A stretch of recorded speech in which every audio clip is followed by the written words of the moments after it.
Yo, yo, yo, yo, yo. Salute, people. What's going on? It's your boy Jay Jordan back again for another Unrivaled Watch Along. Happy Monday. Hope everyone is doing well. We got a couple things to get to before the game started around 7:30 p.m. Eastern. It's now about 7:17 here on the East Coast, but we got some things to address before those games start. So thanks everybody for joining. Hope you guys are enjoying your Monday. What we got is game one, Team Vinyl taking on the undefeated Lunar Owls. Team Vinyl is currently 2-1, and the Lunar Owls are 3-0. For game two, we have Team Rose taking on the Laces Basketball Club. Team Laces. So we'll see how that pans out. JP, what's going on? Yep, we're gonna touch on that. No Hamby. That news was released earlier today. So we are gonna talk on that. Daniel, what's going on? Salute, salute. I'm gonna start this poll up now while we have the time. So let me get it started. Final Lure House. Let me get that poll active. Make sure y'all fill that poll out. Who will win game one between the Vinyl and the Lunar Owls? What has been released so far is that for Team Vinyl, let me pull this up for us. Christina Williams, respected WNBA journalist, I guess in the press conferences before Unrivaled, said De'Arica Hamby will be out tonight for Team Vinyl due to personal reasons. And then she went on to further explain that Hamby is set to start the early neutral evaluation process for her case against the Las Vegas Aces on January 28th. For those who are unfamiliar with what is happening, De'Arica Hamby pretty much sued the Las Vegas Aces for how they dealt with her, not insisting, but alleging that they Becky Hammon basically traded her to the LA Sparks due to her pregnancy and made some disparaging, or not disparaging remarks, but some not so nice remarks about the timing of her pregnancy and the reason why she couldn't be a part of the team anymore, allegedly. So that process, law process, is still going on. So we'll see how that really pans out. So no De'Arica Hamby tonight for Team Vinyl. I was waiting for them to announce the starting lines, but I'm assuming Aaliyah Boston will start in her place to go along with Arike and Ryan Howard. For the later game, since we're here so early, we could touch on this one. Phantom guard Natisha Heidemann, who was signed on a player relief contract, will be reassigned to Laces Basketball Club effective immediately because Jackie Young is out, and now Alyssa Thomas is out tonight after she suffered a minor injury on her knee in the last game, and she had to leave the court. So they're down to Natisha Heidemann switching teams from being on the Phantom to now being on Team Laces this evening. So it'll be interesting to see how that pans out for this team. Cool. So now that we've addressed some of the things in Unrivaled that are happening tonight, let's get to some of the things in the WNBA. So it was reported either yesterday or the day before by Annie Constable, I think that's her name, of the Chicago Sun-Times, that there was a trade brewing where Jewel Lloyd would be leaving the Seattle Storm, right? Next thing you know, yesterday, I had work early in the morning. I was busy all day, and I fell asleep, missed the football games, missed everything. Woke up at about midnight, and I see in big notifications on my phone, Jewel Lloyd, Kelsey Plum, LA Sparks, Aces, Seattle Storm, multi-team trade. Could not believe it. So if we zoom in here, It says the Seattle Storm are trading 6-time All-Star Jewel Lloyd to the Las Vegas Aces in a multi-team trade move that sends 3-time All-Star Kelsey Plum to the LA Sparks. Sources tell Shams Charania, Ramona Shelburne, and Alexa Philippou, and Kendra Andrews. Can't lie, that caught me way off guard. The Sparks angle of it all. I know Jewel Lloyd would be traded. I knew Kelsey Plum possibly could be traded, but I wasn't expecting them to move to the teams that they did. Looking at more details of this trade, this is what was released. Of course, this deal can't be official until February 1st because it involves a sign-in trade. That's when free agency really opens for the WNBA. But this is what the breakdown was. The Aces get Jewel Lloyd from the Seattle Storm, and they get the number 13 pick in this year's draft from the LA Sparks. The Sparks get the number 9 pick in this year's draft from Seattle.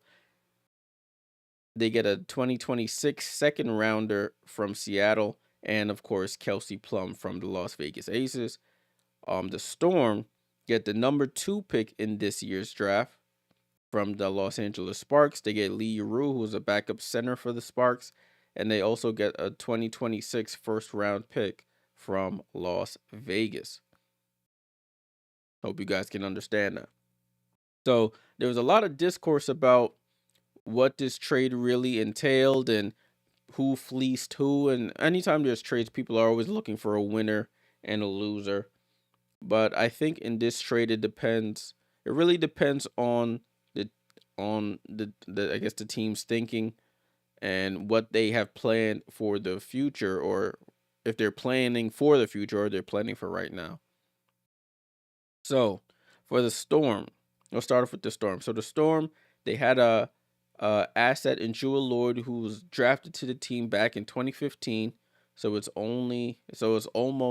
basically 10 years ago she was drafted to the Seattle Storm. She's won championships with that team. They try to retool or get their own big three last year with Skylar Diggins-Smith, Nneka Ogwumike. Didn't really pan out the way they wanted. They made it to the playoffs, lost to the Aces. Then news came out about mistreatment happening in the organization, and that Jewel said she lost her joy. She also didn't have her best year there. Maybe those two things play a part with each other. But given all that she's given to the organization, I felt they probably felt it was only right to send her to the location of her choosing. So I guess in order to facilitate all of these moves, they needed a third team to get involved, and that's where the Sparks came in. I was reading right before I got on stream that the number 2 pick was the holdup in the deal, because the Seattle Storm wanted something else to help them by Jewel Lloyd leaving, of course. And I think the Storm wanted like Rickea Jackson, and the Sparks were like absolutely not. And I guess the Sparks were comfortable, or they figured since Kelsey Plum allegedly, or she's promising to stay, or it's looking like she will stay past the 2025 season with the Sparks and sign long term with them. She is from the Southern California area. I guess they felt it was a good gamble to make. So it's one of those things where you'll see what happens in the future, the winner will be depicted in the future. JP says, ironic, Storm and Aces both have apparent management issues. Yeah, that is a good observation there. Very good observation there. So that's when people were like, oh, the Sparks they got fleeced. I'm like, according to them, they said they don't really know who they would go with the second pick, essentially, because with college, a lot of the players don't declare until much later. They have so much time to declare, especially if you make it far in the tournament. So players like Olivia Miles has another year of college eligibility. So does Paige Beckers. So if those were two of their options, of course Paige may go number 1, so that's off the board. And now Olivia Miles, if If she decides to go back, then you're left holding the bag without the person everybody wanted you to choose or you wanted. So if you can get a surefire all-star champion like Kelsey Plum, just turned 30, can still get it done on the offensive end, and you can and she's playing with her friend De'Erica Hamby, who's there along with rookies. Well, they're gonna be second-year players in Cam Brink and Rakia Jackson. That's a nice little core there that you can just add pieces to fill around, and you probably can even sneak into the playoffs with that type of roster. So we'll see what happens. Now to the Aces with getting Jewel Lloyd from the Seattle Storm. I mean, sort of a like for like substitution. You lose Kelsey Plum and you get Jewel Lloyd. I think Jewel Lloyd's a little bit better of a defender. Kelsey Plum, I think a little bit. Kelsey Plum definitely quicker with the basketball. But they're very similar in the fact that they prefer to score. They're both pretty much scorers. Um, Jewel Lloyd is going to probably be the third, fourth option on that team, as crazy as it sounds, because of course you got Asia Wilson, then you can't forget about Jackie Young. You got Chelsea Gray, who's going to have the ball in her hands, and then Jewel Lloyd. So we'll see how she does with limited amount of shots. She's not going to be getting the 15 and 20 shots she was getting in Seattle as being the face of that franchise. It'll be interesting to see how she adjusts to her role there. I think she's like 31 at this point in time. So it's gonna be interesting. It's like I said, it's gonna be one of those that we'll have to see in a couple years' time, how it all works out. If the Sparks end up making a big splash in the playoffs, then you could consider that a win. They haven't been in the playoffs in about 5 years. If the Aces end up winning the championship, which I hope not, then you can say it was a win for the Aces. And if Olivia Miles declares and they get her or whoever they get, and that person turns out to be a crazy superstar, then they probably could say that they won the trade. So it's one of those you can't judge right now. I mean, of course you could judge right now, but I don't think that you can really determine a winner when nothing has been played yet. And that's just my opinion on that. So that was the big news that dropped. February 1st is when free agency officially begins. People can start signing contracts. So expect a lot of news to drop February 1st. That's in a couple days. So be on the lookout for that. And I will keep you as updated as possible in the YouTube comments. You know, that YouTube community post. I'll be posting in the community and on the Discord. If you haven't joined the Discord, it's going to be there at the bottom of your screen when I switch back to this window. Join the Discord. I have automatic notifications to get things from the WNBA, from certain teams, so you can tailor your notifications for what you want and don't want to hear. So make sure you join that Discord. All right, now that the WNBA news is over, let's get back to Unrivaled. Game's supposed to start at around 7:30. I think they went to their last commercial break, so we should be starting momentarily once they come back. Salute to everybody joining. Looking at the poll, Lunar Owls has the upper advantage. If you're just joining, no De'Erica Hamby tonight. No De'Erica Hamby tonight. De'Erica Hamby is out for personal reasons. She's dealing with that Las Vegas Aces case that's been going on for a little bit now.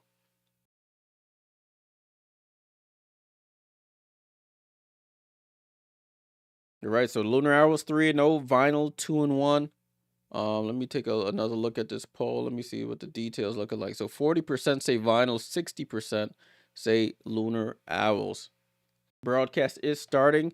It is on, I think it's on True TV.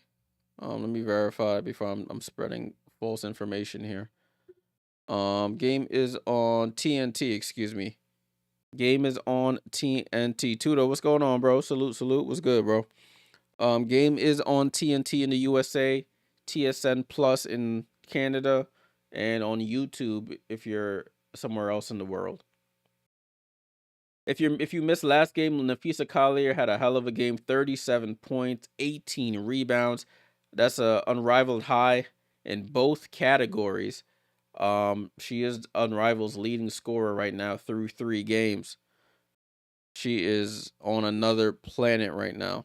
She's putting on a show for the league, being a co-founder. On the other end, Arike Gumbawale averaging about 16 points a game, a few rebounds and a few assists.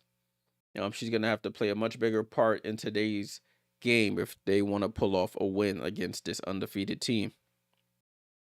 Starting lineups: Diggin Smith, Alicia Gray, Nafisa Collier. For the Lunar Owls, Arike Gumbawale, Ryan Howard, and Aaliyah Boston, as I predicted. That was for the vinyl. So game is about to start. I'm about to end this poll, so make sure you get your vote in. I'm going Lunar Owls as well for the win. Get your vote in right now because I'm about to end this poll. Poll ending. Boom. Poll has been ended. Coach of the vinyl is Teresa Weatherspoon. Teresa Weatherspoon, coach of the vinyl. Coach of the Lunar Owls is, I think, DJ Sackman is his name. We'll see how everything plays out here.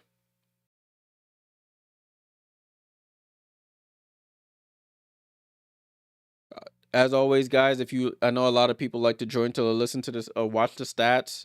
Anytime we have a break, I'll put the stats on the screen. Anytime we have a break, I will put the stats on the screen. Liz, what's going on? Salute, salute. Hope all is well with you. Yeah, so Nafisa Collier leading the league in scoring, 31.7 points a game. Ryan Howard behind her at 21 points per game. She's third in the league in scoring. Kayla McBride is second of the Laces. So Aaliyah Boston getting her first start of the Unrivaled season due to De'Erica Hamby's absence. So we're about to tip off. So, of course, it's going to be Boston versus Nafisa. We'll see how this all plays out. Ball is up, and Nafisa wins the tip, tips it to Skylar, but Ryan saves it right to Arike. So Vinyl get possession to start here. Arike with the ball, top of the key. Arike picks up her dribble, drops it off to Boston. Boston fakes the pass to Arike. Tries to attract Skylar Diggins Smith. That's the mouse in the house spin move. Goes to the left-hand hook. She misses. Gets her own rebound. Spins again. And blocked by Nafisa. And Skylar Diggins Smith tips it back to Nafisa. So Nafisa with a block already. Aaliyah Boston has to finish that left-hand layup over Skylar Diggins Smith. That's barbecue chicken. Sky goes up. Throws up the right-hand scoop. She's a lefty. She misses. Rebound to Boston. Over to Arike. Arike transition 3, and Arike is on the board for the vinyl. Alicia Gray attacks in transition, misses. Arike Gumbawale with the rebound. Ball down to Boston. Boston against Nafisa. Gets her in the post, spins off her, throws up the right-hand hook, short again. She's pressing a little bit. Ill face. Will Boston get some points tonight? She better. She getting the start as Alicia Gray goes to the basket on her current teammate, Ryan Howard, and scores. Lunar Owls on the board.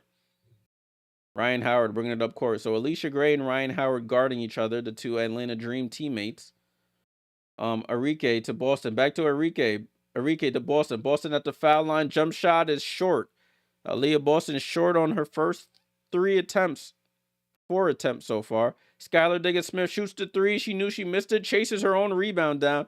Repositions in the left corner for 3. And she cashes it in. The vinyl got lazy on that, just ball watching. Skylar knew she missed it. Chased down her own shot from the 3-point line. Hit the 3 from the left corner. 5-3 Lunar Owls. Arike with the ball. Comes off the screen. And they call a foul, a moving screen on Aaliyah Boston. So turnover vinyl.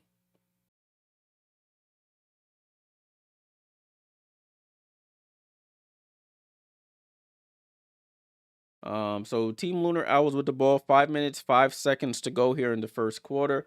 Nafisa to inbound at half court. And we're back in play here. Skylar Diggins Smith with the rock. Skylar comes off the screen. Double clutches with the right-hand scoop. Misses. Rebound to Arike Gumbawale. She's complaining for a foul. Oh, good pass. Arike to Aaliyah Boston, and she's on the board. She might have gotten away with a travel, but they don't call it. It's 5-5. Diggins Smith with the ball. Late bad pass by Alicia Gray. Arike steals it. Arike comes off the screen, finds Boston on the roll. Boston goes up, and that's back-to-back buckets for Aaliyah Boston. Vinyl take the lead. Boston up to 4 points. Oh, Alicia Gray with an in and out on Ryan Howard, and nobody home. It's a layup for Alicia Gray, 7-7.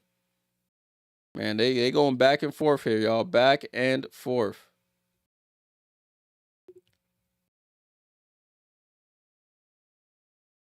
Ball in play here. Ryan Howard gets it to Arike Gumbawale. Now, Arike finds Ryan Howard with the pump fake because she goes up with the left and smokes the left-hand layup. 3-on-2 here for Lunar Owls. Skylar goes to the corner looking for, gets it to Alicia. Down to Nafisa in the post. That one-legged fall away, and she gets fouled on the fall away. So she'll go to the line for 2 shots.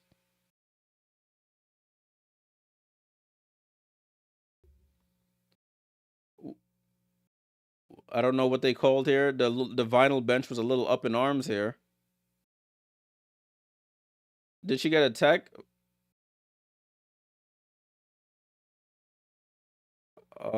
She may have gotten a there may have been a technical foul here. Nafisa at the line for 1 free throw, and she hits the free throw. Wait, why is she shooting? Oh, there's a lot of confusion going on here. So she hits the free throw for 1 point there. Yeah, so it was a technical foul on Ryan Howard. So it's 8-7. Now Nafisa shooting the 1 free throw for 2 points. Daniel, what's going on, bro? My Sparks yeah, man. Thank you. You're the first Sparks fan I've seen that's a little excited about this trade. Other Sparks fans are all doom and gloom about this number 2 pick that nobody knows who it's gonna be. Hamby's out for personal reasons due to that case with the Las Vegas Aces. I talked about it pregame, but yeah, so I guess she has. Oh, that might have been a carry. Arike Gumbawale to the basket. Right hand scoop is good. Vinyl hanging tough so far. Outlet down to Alicia, who gets it to Skylar. Skylar reloads for a 3, and that's 2 threes for Skylar Diggins Smith. 13-9. You got to be quick. This court is smaller than regulation. Arike pump fakes, resets. That was an awful shot. Off balance. Alicia Gray with the rebound. Alicia picks up her dribble, gets it to Skylar in the corner in front of the vinyl bench. Gets in Nafisa. Nafisa attacks Aaliyah Boston. Almost loses it. Boston sticking with her. She shoots a fall away jump shot. Great defense by Aaliyah Boston. Ryan Howard with the ball. Looks to attack Alicia Gray. Right corner. She tries to come off a screen. Oh, she just I knew that was all from the time she gathered it. Rebound to Nafisa. Alicia with the ball here. Gets it to Skylar. Skylar pump fakes at the 3. Drop off pass. And they call a foul there on Arike Gumbawale. That would have been a layup by Nafisa. Good save there by Arike Gumbawale on the foul. Skylar Diggins Smith gets her breather. She's up to 6 points already. 2 threes. Courtney Williams checks in to the game. Ball and play. Ray Burrell checks in for the vinyl for Ryan Howard. Courtney Williams first touch of the ball. She shoots it. It's a miss. Rebound to vinyl. Arike on the attack. Attacks Courtney. Gets it to Ray. Ray wide open for 3. And Ray Burrell. First touch of the basketball. Splashes a 3. 13-12. Courtney Williams with the ball. Shakira Austin also checked into the game for Alicia Gray. She gets the ball off the pass from Courtney Williams and finishes the left-hand layup. 15-12, Lunar Owls. Ray Burrell comes off that screen, guarded by Shakira. And Nafisa blocks Ray Burrell's shot into the second row. Punches that out of bounds. Nafisa, Defensive Player of the Year last year for the Minnesota Lynx. For the whole league, I should say. Ball and play. Arike gets it off the inbound. Shoots a 3, misses. Box out by Nafisa. Nafisa outlet to Shakira. A little too long, and the ball goes out of bounds. Lunar Owls was not a big turnover team. That's their second turnover of the game, though. Uriam, salute. What's going on? How's Arike playing? She's doing okay so far. 5 points. 3 assists. Double alert for her. Ray Burrell comes off the screen, tries to drop it off to Aaliyah Boston. Ball gets deflected by Shakira Austin. Courtney Williams to Nafisa. One leg fall away over Boston, and it's good. Timeout by Sarisa Weatherspoon. So it's 17-12 with a minute and a half to go here in this first quarter. Let me get the box score up for y'all. Move this out the way.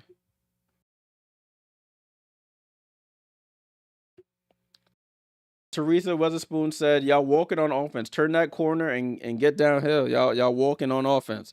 So this is the box score so far.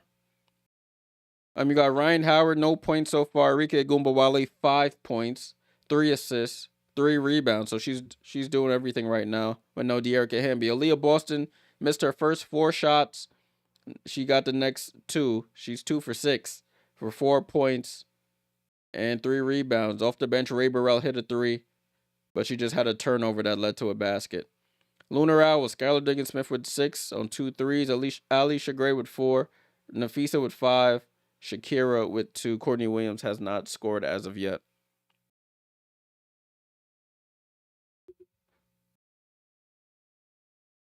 All right, so we getting back to game.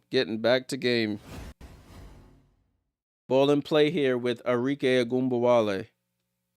Arike comes off the screen from Ryan Howard. She passes it to Ryan. Ryan gets to the midi. Back out to Arike. Wide open for 3. Too strong. Ray Burrell, offensive rebound. Finds Arike. Double clutches in midair. Gets the rebound and scores. Arike Egumbawale with another basket. Oh, Courtney Williams predicted that pass. Ray Burrell with the steal. Gets it to Arike. Arike pump fakes out to Ray. Ray, a 3 from the same spot she made one. Misses. Nafisa with the rebound. Vinyl hanging tough so far. Under a minute to go here in the first. Courtney Williams looking for Shakira Austin at the elbow. Gives it back to Courtney. Courtney drops it off. Ray Burrell deflects it out of bounds. It stays with the Lunar Owls. Ray Burrell has a long wingspan. She's able to play those passing lanes really well. Courtney Williams gets it into Nafisa. Nafisa pump fakes, shoots over Ray, short. Gets her own rebound, shoots it again, and knocks it down. So it's 19-14. We're at 37 seconds to go here. Nafisa's just passed 100 points through 3 1/4 games in Unrivaled. He scored at least 20 plus in all 3 games so far. Arike dancing on Nafisa, gets bumped, and Nafisa with another block. Arike did not pass that ball. Can't go against the Defensive Player of the Year like that. Shot clock, game clock, identical. 10 seconds to go here. Courtney Williams at half court. Gets the screen from Nafisa. Picks up her dribble. Nafisa drops it down to Shakira. Ray Burrell playing tough. 2 seconds to go. Shakira pulls up for 3 at the buzzer. Oh, it almost goes in. That's not even her game. But at the end of the first, it's Lunar Owls 19. Vinyl 14. Lunar Owls looking for to be the first team to go 4-0. The Laces play later today. They looking for the same as well. Let's go back to the box score. So that's the score right now. 14-19. 14-19 Vinyl. Down by 5. Ryan Howard, no points, has 2 fouls. That's why she went to the bench for a little bit. Arike Egumbawale carrying the offense. 7 points, 4 rebounds, 3 assists. Aaliyah Boston, 4 points in her first Unrivaled start. And you got Ray Burrell off the bench with 3. Jordan Canada hasn't checked in as of yet. As a team, they're shooting 31% from the field, 33% from 3. They haven't shot a free throw as of yet. Lunar Owls, Skylar Diggins-Smith with 6 points. Alicia Gray with 4. You have Nafisa Collier with 7 points and 3 blocks already. She's blocked Aaliyah Boston. She's blocked Arike Egumbawale, and she's blocked Ray Burrell, I believe. Courtney Williams, no points so far. Shakira Austin with 2. Yuri Yams, you got a favorite team in the W? Oh, you ain't know. You ain't know. Where is it? What shoulder is it? Right there. You see 2024 WNBA champs right there. You see over there what I got. You see I got a little Ellie A little Ellie right there. What else I got? I got my jacket. Got my season ticket jacket. So that's the Liberty, the squad. The Liberty are my squad.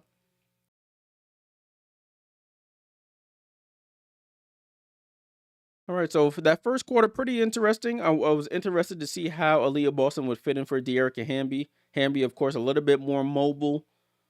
Um, Hamby's been having a hell of a season so far with Unrivaled. So I was it was always going to be a little different with Aaliyah Boston playing, but Aaliyah should be used to this pace. She plays with Paige. I mean, I said with Paige. Excuse me. Don't kill me, guys. With Caitlyn. So I was interested to see how that would play out. And she had a little rough start. Was probably a little jittery. Short armed a couple of free throws. I mean, a couple easy bunnies, but she got two nice layups that she was able to knock down. Yeah, that's the squad. That is the squad. Gotta support the squad as always. Can't wait for the season to start back up. I had to move up in the arena. They outpriced me, man. They raised the price on my ticket, so I had to move on up to a higher section. But I'm looking forward to the season and free agency. I want to see who will scoop up in free agency as well. All right, 1914, y'all. 1914, second quarter. I didn't even get my stuff ready for the second quarter. There we go. Lunar Owls start with the ball. Alicia Gray misses the three. Jordan Canada gets her first minutes. It's Canada, Boston, and Ray Burrell against Williams, Austin, and Gray. Canada first shot misses. Shakira Austin with the rebound. Alicia Gray right side of the floor crosses half court, comes off that screen, bounce pass to Shakira Austin, tries to step through. They call a foul and one. Shakira Austin draws the foul on Aaliyah Boston, and she'll go to the line for the 3-point play. Shakira Austin having a rough start to Unrivaled. She dealt with a lot of injuries in the W season. She was on my fantasy team in the W season, so she was screwing me up. I thought she was poised for a breakout year. Didn't pan out that way. She's averaging 4.7 points, 2.3 rebounds, and a block in Unrivaled through 3 games. She hits the free throw for the 3-point play. It's 22-14. Yeah, Liz, KP is definitely a nice addition to them. I'm one of those people who are not mad at the trade. Um, so Ray Burrell on the attack on Austin, and Austin gets a block. Oh, smacks that. And Lunar Owls on the run. They miss it. Courtney Williams misses the layup. Alicia Gray gets the offensive rebound, goes up, floater is good. So you got Shakira Austin, her block, setting up that fast break. They finish with a basket. Canada playing under the basket, double clutches, draws a foul on Courtney Williams. So Jordan Canada going to the line for one free throw worth 2 points for her first basket of the game. 10-point game here, 24-14. Vinyl got to keep this close. They can't let this get out of hand, but the defense of Shakira and Nafisa has been a problem for the Vinyl. Jordan Canada averaging 9.3 points and 2 rebounds with a 1.5 steals. And on Rivals, she hits the free throw worth 2 points, and it's 24-16, 8-point game here. We'll talk more about that trade again at halftime. Y'all can ask me whatever questions about that trade. We'll have time to chat. Shakira Austin gets the offensive rebound, goes back up, goes at Boston, and misses. Ray Burrell with the ball now.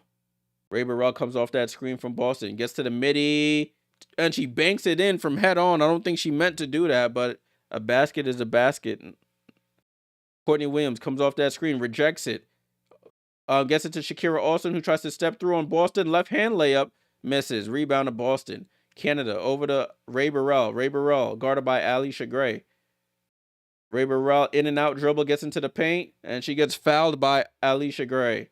Nobody ever thinks they foul somebody. That was a foul on Alicia. First foul on Alicia Gray. Ray Burrell to inbound the basketball to restart possession. Ball into Jordan Canada. Canada to Boston. Back to Canada. Canada playing behind the screen. Shoots a three. Short. Ray Burrell offensive rebound. Nobody boxed out. And she scores. So Ray Burrell hustling there. And they've cut this back down to 4. Courtney Williams gets her mid-range jump shot. Too strong. Ray Burrell rebound. Ray Burrell picks up her dribble. Gets it to Canada. Canada down to Boston. Boston pump fakes. And she goes up at Shakira. And they call a foul there on Shakira Austin. So that's 3 team fouls in this quarter by the Lunar Owls. Aaliyah Boston going to the line for 1 free throw for 2 points. Diggin Smith and Collier check back in for the Lunar Owls. Clausman says, like how you got the players up on the board. Appreciate it, man. That was something new I tried. It's easier to do it in 3-on-3 rather than 5-on-5 when I usually do the W season. So this is a nice experiment. I'm glad it's panning out. Aaliyah Boston at the line, 1 free throw for 2 points. She knocks it down. So Vinyl respond to that early run by the Lunar Owls with an 8-0 run here. It's a 2-point game. Alicia Gray on the handoff from Skylar, and she knocks down the elbow jump shot. 26-22. Jordan Canada with the ball, gets it down to Boston. Boston on the attack on the feaster. She spins off. Her left hand layup is good. Aaliyah Boston doing some paint work down there. The first attempt of the game, she did that same move and missed. This one, she's more comfortable. Skylar Diggins-Smith to the basket. Ray Burrell. Oh, they call a late foul there. I thought Ray Burrell got the block. Teaspoon asking the rest, where did she get her? Ray Burrell with a good rotation. That's not a foul, man. I don't know, man. I don't know. But they call a foul on Ray Burrell. Skylar Diggins-Smith at the line for 1 free throw for 2 points. She's averaging 15 points, 3 rebounds, 2 assists in Unrivaled so far. Diggins-Smith free throw is up, and she splashes it home. Back to a 4-point game here. Both teams, nobody's missed a free throw. Canada to the line, tries to throw it out to Boston. Boston does come and get it. She goes up. Boston, the ball spins around and falls. Aaliyah Boston. So Aaliyah Boston putting in work here. Aaliyah Boston up to 10 points. Skylar Diggins-Smith gets the ball, shoots over Boston, tries to go glass, misses. Boston with a rebound. Over to Ray Burrell. Ray Burrell in transition 3. Ray Burrell! That's 2 threes for Ray. And they've taken the lead back, 29-28. Second quarter has been good to the Vinyl. Without De'Erica Hamby, Alicia Gray loses her footing, pulls up for 3 and answers back. Says, I could do that too. Alicia Gray knocks down the 3. She's up to 11 points. First player in double figures for the Lunar Owls. Canada over to Burrell. Burrell comes off the screen from Boston, going to her left. Pulls up, foul line jump shot, too strong. Phee with the rebound. Phee bringing it across half court. Hand off to Skylar. Skylar pump fakes. Skylar to the paint, switches to the right hand, and she misses. Ball gets slapped out, goes off Ray Burrell's leg. It stays with the Lunar Owls. 31-29, 3 minutes to go here in the second. Do we have a timeout here? Officials timeout here. 3:02 to go in this second quarter. Vinyl 29, Lunar Owls 31. Aaliyah Boston trying to put in work here, getting her first start of Unrivaled. Let's get the stats back up. So that's the score there. 31-29. Lunar Owls with the lead, trying to go 4-0. Vinyl trying to go 3-1.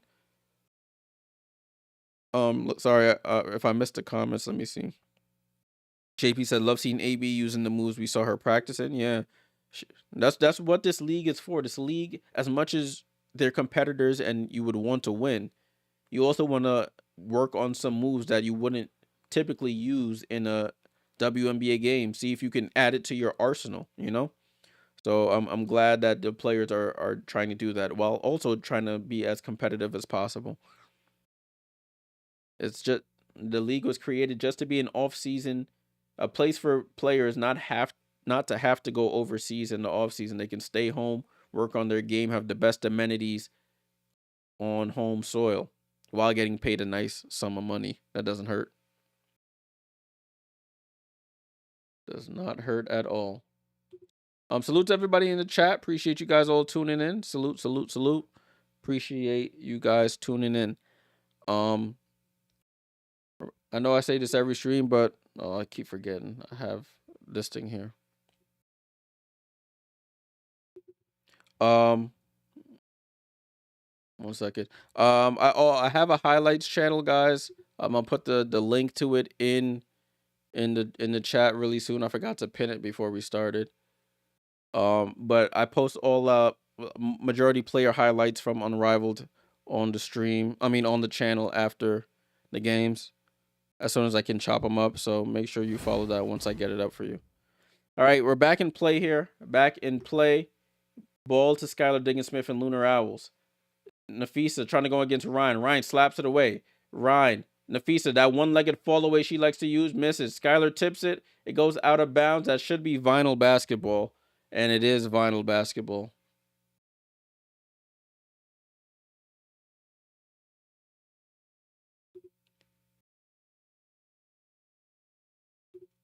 It's computer move. So ball in play to the vinyl. They just inbounded in front of their own bench. Ryan Howard's back in the game. So it's Ryan, Enrique, and Jordan Canada. Canada looks to attack. Canada goes reverse layup on her teammate Alicia Gray and scores. I forgot Jordan Canada is also on the Atlanta Dream. So there's 3 Atlanta Dream players in this game. 2 on the same team, which is the vinyl. Foul there for Ryan Howard on Alicia Gray. I mean on Nafisa Collier, excuse me. Hey mom, what's going on? See you in the chat, mom. What's up?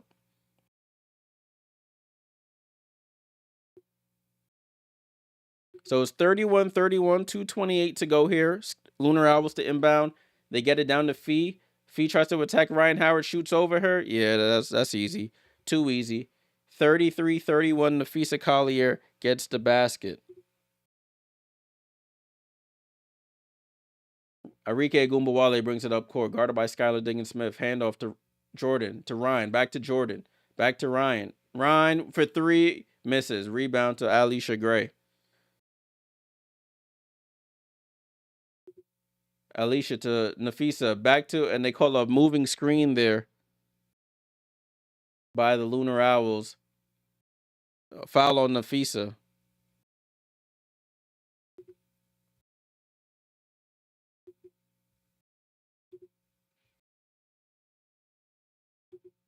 Okay, ball back in play with the vinyl. Ball back in play with vinyl. Enrique Gumbawale with the ball. Ryan Howard, as they just mentioned, has not scored a bucket. Enrique, step back over Nafisa. Oh, short. That would have been nice. Alicia Gray with the rebound. She's working on a double-double. Alicia gets to the paint. Foul line, drops it off to Phee, and Phee scores. Ryan Howard fell face first. Nafisa up to 11. 35-31. Ryan Howard with the ball. Looks to attack Nafisa. She loses the ball. It's a 3-on-1 here. Ball to Phee. Back to Sky. Back to Phee. And Phee scores. 37-31 here. Oh, the outlet to Jordan Canada on a home run pass, and she scores immediately. Fast-paced action here. Skylar Diggins-Smith gets into the paint, throws up the right-hand scoop, and she misses. Over to Enrique. Enrique hangs to Jordan Canada for 3 on the wing. Oh, misses the wide-open 3. Phee with the rebound. Under a minute here to go in the first half. Nafisa spins off Enrique. That one-legged fall away, she misses this time. Jordan Canada over to Enrique. Oh, Hezzy on Nafisa. Gets to the basket. She hangs under. Oh, she misses the layup. And a timeout here. She's annoyed by missing that layup. Beautiful move. Had the head fake on Nafisa. Got to the basket. Tried to go under and reverse it past. I think that was past Alicia Gray, and she just missed it.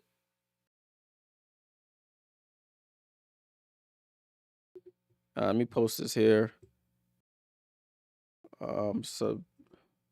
Subscribe to the highlights channel.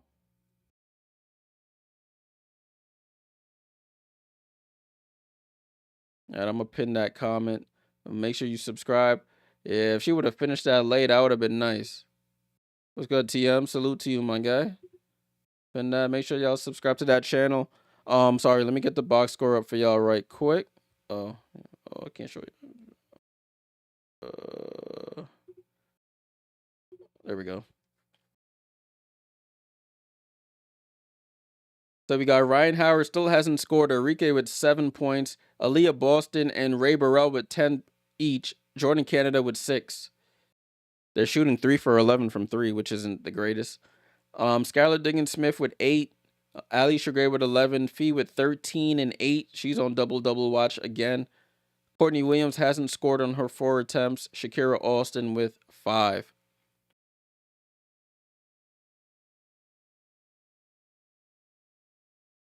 (39-33) Lunar Owls up. It's been a game of runs, as basketball tends to be. Been a game of runs. Right? Getting back to this. Ball in play with the Lunar Owls. Skylar Diggins-Smith. She comes off the screen, middle of the floor. They miscommunicate. Skylar steps back for a 3. She has enough time to test the wind and everything. Oh, they say it's a long 2. Ball in play here. 39-33, 6-point game. Ryan tries to attack Nafisa. It's an ISO here. She goes in and out. Tries to one leg spin under. She throws up a left hand layup. Misses off the rim. 9 seconds. Skylar Diggins-Smith leaks out and she gets a layup. Terrible end to the quarter for the Vinyl here. 8-point game. Ball to Jordan Canada. Canada to Enrique. Enrique crossover. One-legged jump shot off the front of the rim and she misses.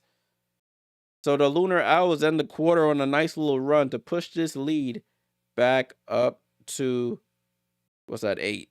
41-33, end of the first half here. Let's get stuff ready for the third quarter. It's halftime, people. Let's get back to this. So it's the stats right now. That is the stats. Ryan Howard, 7 minutes, 0 for 4, no points, 3 fouls. Arike Gumbawale, 7 points, 4 assists, 4 rebounds. She's 3 for 11 though. That's not good. That's not good at all. Aaliyah Boston, 10 points on 4 of 8 shooting. She has 6 rebounds. Double watch for her. Jordan Canada came off the bench, gave 6 points. Ray Burrell off the bench with 10 points and 4 rebounds. Team Vinyl shooting 36% from the field, 27% from 3, which isn't the greatest. And they've made both of their free throws. The Lunar Owls, Skylar Diggins-Smith with 12 points, 3 assists on 4 of 10 shooting. She's made 2 of her 3 threes. Alicia Gray with 11 points and 5 rebounds. Nafisa with 13 points and 9 rebounds. 1 rebound away from another double-double. Also has 3 blocks. That's important. Courtney Williams hasn't scored. Shakira Austin with 5 points. She has a block as well to go with 2 rebounds. So those are the stats, y'all. Those are the stats.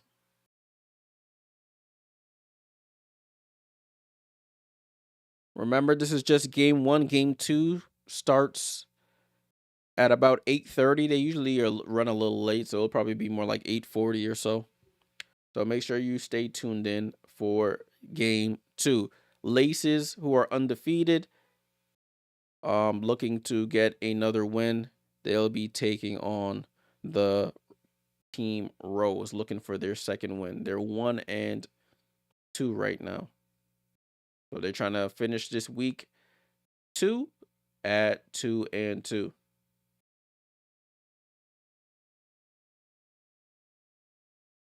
JP said Owls passing will give them the win. They share the ball a lot. If we look at their stats here, as a team, Lunar Owls have 10 assists on 16 made baskets, so that's always a good ratio. The Team Vinyl have 6 assists on 13 made baskets, so that's not too bad either. The turnover battle, let's see. 3 for Team Vinyl, 4 for the Lunar Owls. The Lunar Owls have 4 turnovers, and they're still in the lead by 8. The rebound battle, it's 23-19 in favor of the Lunar Owls. So that has to get addressed.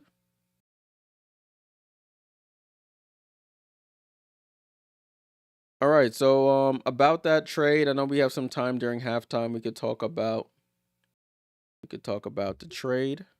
I'm gonna just pull it back up for those who are unaware. This is what happened. You can see in the who gets what section, who actually gets what.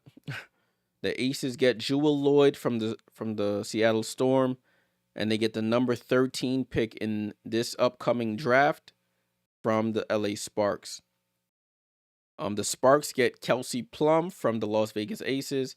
They also get the number 9 pick in the 2025 draft from Seattle, and they also get a 2026 second round pick from Seattle. And the Storm, who many people believe won this trade, they get the number 2 pick in this year's draft from the LA Sparks. They get Lee Yeru, backup center from the LA Sparks, and they also get a 2026 first rounder from the Las Vegas Aces. So things to note here: the Aces, they did not have a pick in the first round. That pick got rescinded due to the whole De'Erica Hamby misconduct, improper benefits situation. You had a pick rescinded, and with this trade, they were able to trade right back into the first round. Technically, it would be the second round, but since we have 13 teams now, it's considered the first round. The Sparks, even though they traded away their number 2 pick, they end up just swapping picks. They trade down to get the number 9, and they get the 2026 second round pick plus an all-star champion in Kelsey Plum. And then, of course, the Aces, they got Jewel Lloyd from the Seattle Storm. I don't like calling people disgruntled, but she was not happy with the situation there in Seattle anymore due to some mismanagement or being treated unfairly. She gets traded to play with A'ja Wilson, who it was reported is really fond of her. They have that funny interaction during like All-Star weekend when they were like smiling and they look at each other and they have that serious face on. So we'll see how that fit works out. If Jewel's willing to not take as many shots, because you know that team goes through A'ja Wilson, and then you got Jackie Young, Chelsea Gray. There's only one basketball. I think if they were able to make it work with Kelsey Plum, in theory they should be able to make it work with Jewel, but you don't know until they actually play the games. I know Becky is a good coach, tactics wise, but it's still too early to tell. A lot of teams have a lot of moves to make in free agency, which begins February 1st. What day is February 1st? Is that Friday or is that Saturday? I can't even remember. Let me look at my calendar. The 1st is Saturday, so February 1st, expect to hear people signing, people who have been offered core contracts. Expect to hear the number that they're signing for, particularly my team and Breanna Stewart. She's to sign her core contract. We'll see what she does this year. Last year, she took a little bit under the supermax so that we could sign some other pieces. This year, I'm expecting her to do the same if she wants to repeat with the New York Liberty. So, just something to be on the lookout for. All right, we're still in a commercial. I think once they come back, we will be starting the third quarter. Lunar Owls, as JP mentioned, just got to continue to pass the ball, continue to share the ball. Keep that defensive intensity up. Basically, they outwork the Vinyl, and they should coast to a 4-0 record to start. My teams for the playoffs, I already have. I'm thinking Lunar Owls, Laces, Vinyl, and I'm gonna go with the Rose. I don't think Mist or Phantom make the playoffs. TM says, so LA got Kelsey for 1 year and lost the overall second pick as well to me. Yeah, I know people are concerned about that. She has made it clear that she wants to stay in LA past this season. So it's again, I guess from their perspective, it's a gamble worth taking.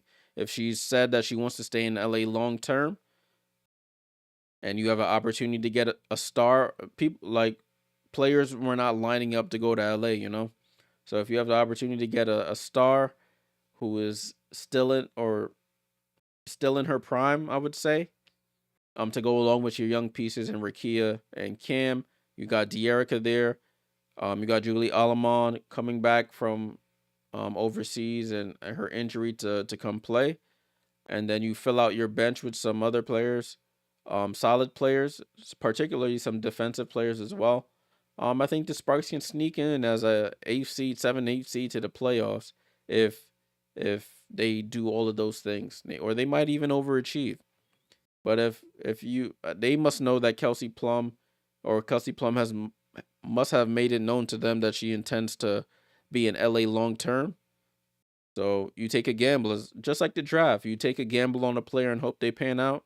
They've taken a gamble on Kelsey Plum saying that she wants to be in LA long term, and you make that play. All right. Third quarter has now kicked off. Team Vinyl with the ball. Team Vinyl. Ryan gets it to Aaliyah Boston, attacks Nafisa. Nafisa gets another block here. And Ryan Howard with a silly foul there. That's third foul on Ryan Howard.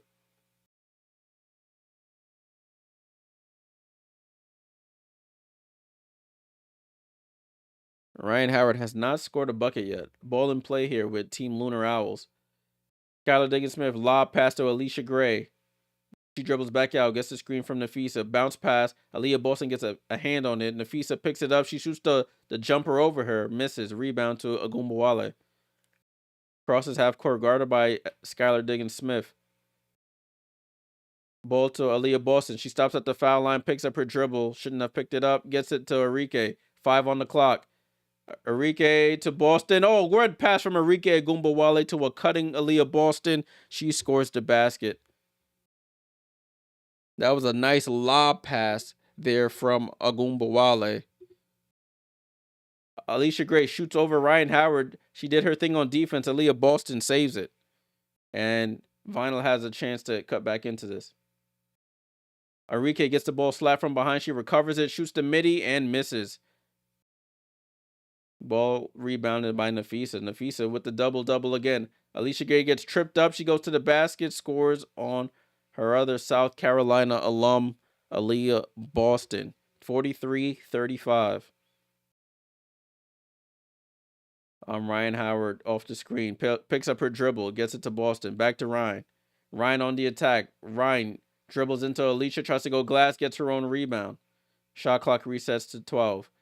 Ryan Howard on the attack to Phee. She goes up, hangs, and misses. They call a late foul. And Ryan Howard will go to the line for one free throw for 2 points for her. Try to get her first points of the game here.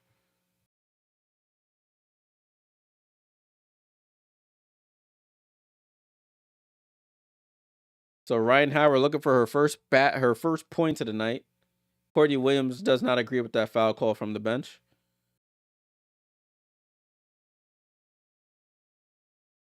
Ryan Howard knocks down the free throw. One free throw for 2 points for her. And it's 43-37. Nafisa brings it across half court. Phee gives it to Alicia in the right corner. Alicia comes up the screen, going to her strong left hand, hangs. Oh, she tries to drop it right in and hits off the back rim. Ryan Howard with the ball. Ryan Howard on the attack on Diggins-Smith. Diggins-Smith gets a hand on it and deflects it. Throws it to Enrique to Ryan. Ryan goes up, and that's back-to-back buckets for Ryan Howard. And they call a delay of game on Ryan Howard for smacking the ball out of Nafisa's hand. 43-39. A little frustration showing for Ryan Howard. That's 6 assists for Enrique. Yeah, after that first game when she buried like 6 threes, it hasn't been the same. Diggins-Smith, mid-range jump shot is short. Rebound to Vinyl. Have a chance to cut this down some more. Enrique dancing. Oh, she step back dribble. Top of the key, misses the top of the key jump shot. Rebound to Phee. Phee to Diggins-Smith. Back to Phee. Phee pump fakes from 3, resets. 3 ball, short. Enrique, she might get a triple-double this game. She's grabbing rebounds, passing the ball, gets it down to Boston. Boston spins, misses the left-hand layup, gets her own rebound, and scores. Aaliyah Boston just got to get better finishing on that first attempt, but good effort to get the second attempt up. Alicia Gray on the attack, and they call a foul on Ryan Howard. That's her 4th, I think, 3rd. That's 5? No way. No way that's her 5th foul, bro. That's 5 fouls on Ryan? Oh, no, that's not good. You 6 fouls and you foul out in Unrivaled. Alicia Gray goes to the bench. Shakira Austin checks in. Ball in play here. Courtney Williams also checks in. So Courtney Williams finally hits a mid-range jump shot. She knocks it down. 45-41. So Ryan Howard's still in the game here. Ryan Howard with the ball. She pulls up for top of the key 3. Too strong. Phee with the rebound. Outlet to Courtney Williams. Courtney Williams playing in the midcourt here. Comes off that screen.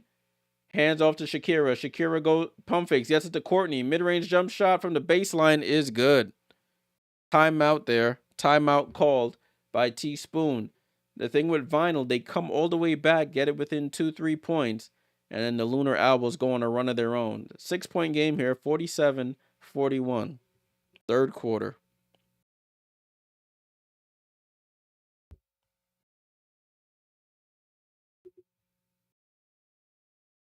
So it's 47-41 right now. Game leading scorer is 14 points for Aaliyah Boston of Team Vinyl. She has 14 points, 9 rebounds.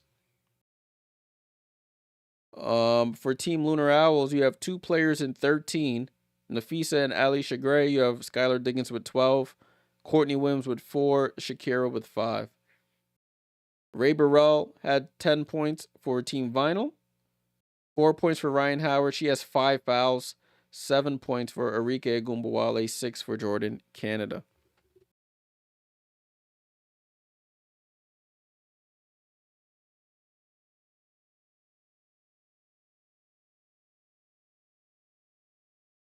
Salute to everybody in the chat watching along for this unrivaled game. This is game 1 of a 2-game slate tonight. The final games of week 2 of Unrivaled. What's up, T? T said Vinyl staying alive. Yeah, they hanging around. They're fighting back. Ryan Howard playing with 5 fouls. She's gonna have to be very careful. One more foul and she's disqualified. And then Ray Burrell's gonna have to play a lot more minutes if that's the case. So next game, Laces versus Rose. Make sure you guys stay on the stream. I will be covering that as well. They're interviewing Kayla McBride here on the practice court. She is the second leading scorer in Unrivaled behind Nafisa. She's averaging 23.7 points, 5.7 rebounds, 3.7 assists, and 1.7 steals. This Laces team is full of veterans, and then you have Kate Martin. They will be without Alyssa Thomas tonight, though. She got hurt in the last game, so she's out with a precaution. Third quarter has restarted. Ray Burrell on the attack. She smokes the layup. Ryan Howard offensive rebound and misses the layup. Ball tipped to Shakira Austin. Courtney Williams pass to Shakira. Oh, and a block by Aaliyah Boston. They have a 3-on-2. Ray Burrell on the attack goes up. Reverse layup, and she smokes it. Fight for the rebound. Aaliyah Boston on the floor, but Ray picks it up. Over to Ryan Howard. Ryan Howard guarded by Shakira. Shakira with the reach in, and she fouls. She fouls Ryan Howard, excuse me. 47-41, 2:50 to go.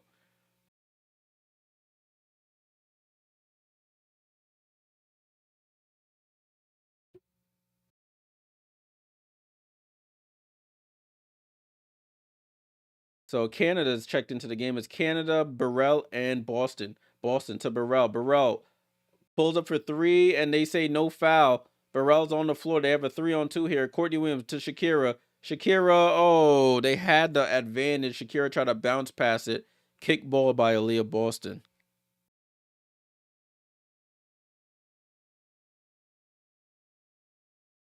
Courtney Williams gets the ball inbounded.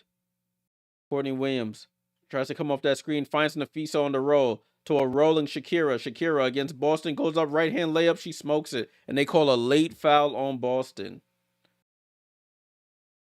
That's 3 fouls on Boston. I don't know if that was a foul call. Shakira just smoked the layup.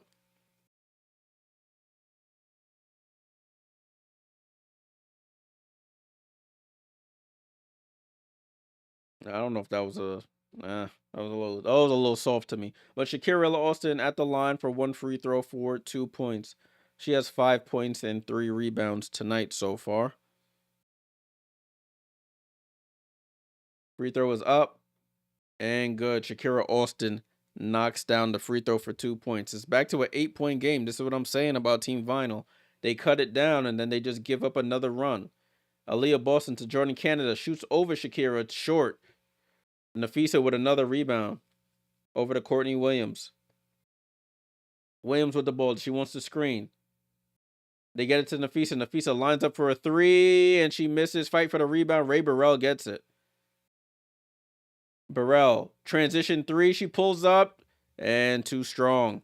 Rebound to Courtney Williams. She comes up the screen going to right. Mid-range jump shot for Court. Cash. TM says Owls got them Kansas City Chiefs. Oh, man. Burrell with the ball, guarded by Austin. Got to move the ball here. Ray Burrell on the attack. Does that 1-2 step, tries to skip through that lane. Fight for the rebound. It goes to Canada. Canada lines up. Nobody comes out for her for three. And it rolls around and out. It's a 10-point game here. Lunar Owls trying to pull away here to Phee. Phee down to Shakira with Canada. It hits off. No, I thought that hit off Shakira's shoe. But Jordan Canada able to get a hand on the ball from Shakira Austin. She brings it down to her level. Damn, Sarah Kustok on the broadcast just copying my lingo. I said the same thing.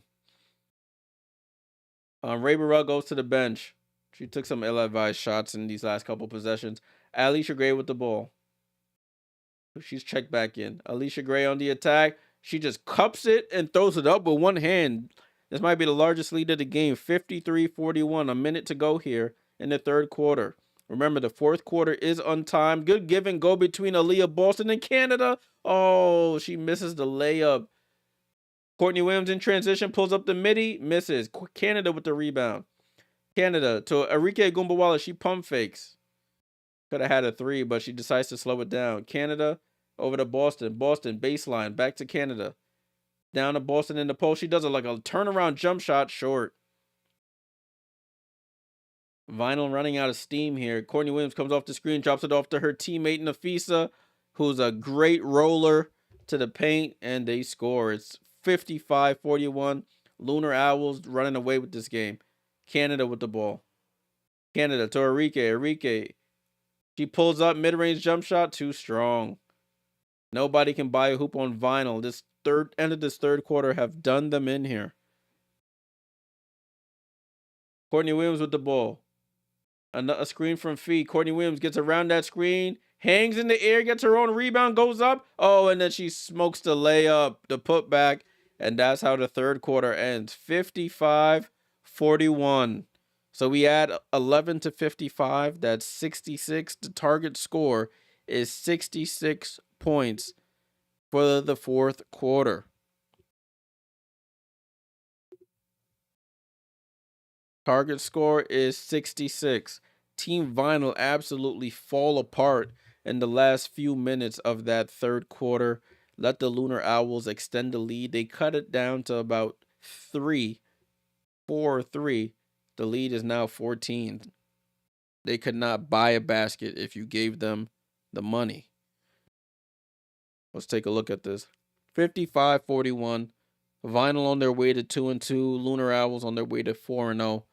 Ryan Howard, 11 minutes, 4 points, 5 fouls. She got more fouls than points. Is crazy.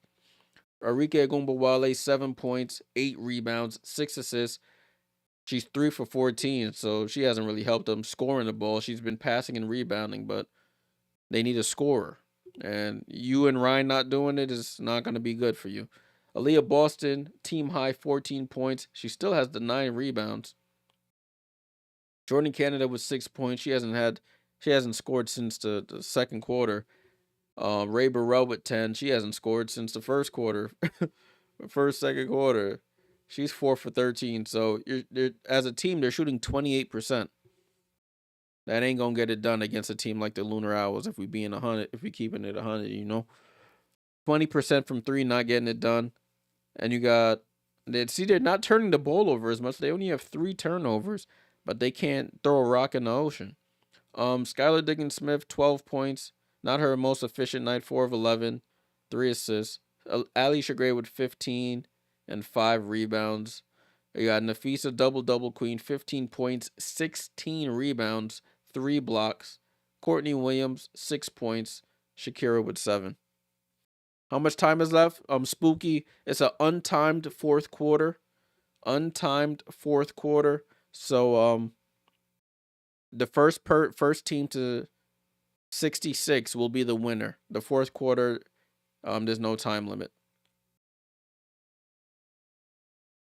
Let's take a look at this play-by-play. That's what I wanted to see, so you guys can see what happened here as I was saying it. So the last basket they had, there's no way. The last basket they had, Team Vinyl, was at the 4:07 mark. Aaliyah Boston made a 2-point shot at the 4:07 mark. After that, Ryan misses a 3. Ray Burrell misses a 2. Ryan misses a 2. Ray Burrell misses a 2. Ray misses a 3. Canada misses a 2. Look at all these missed shots. All these missed shots. They didn't score in 4 straight minutes. And that's the reason why they are losing this game. Fourth quarter, untimed fourth quarter to start here. Target score is 66. No problem, Spooky. No problem. They're playing swag surf in the arena. That is horrible, guys. 4 minutes without a basket. 55-41. Lunar Owls will start the quarter with the ball. I got to remember not to hit the clock. Untimed fourth quarter. First one is 66 wins. Courtney Williams, midi, short. Rebound to Arike, excuse me. Ball to Ryan Howard. Ryan Howard, guarded by Courtney Williams, picks up her dribble. Hand off to Arike. One of these two scorers, Arike or Ryan, gonna have to wake up. None of them do. Arike shoots a brick from 3, goes out of bounds. The threes just have not been falling, as I mentioned before. Shooting 3 for 16. They're under 20% right now. 18% from 3. Canada playing tight defense on Alicia Gray. Nafisa in the post against Ryan Howard. She already has 5 fouls. Oh, she gets the block on Phee. Phee with a little smirk. Ryan Howard with a little stare down.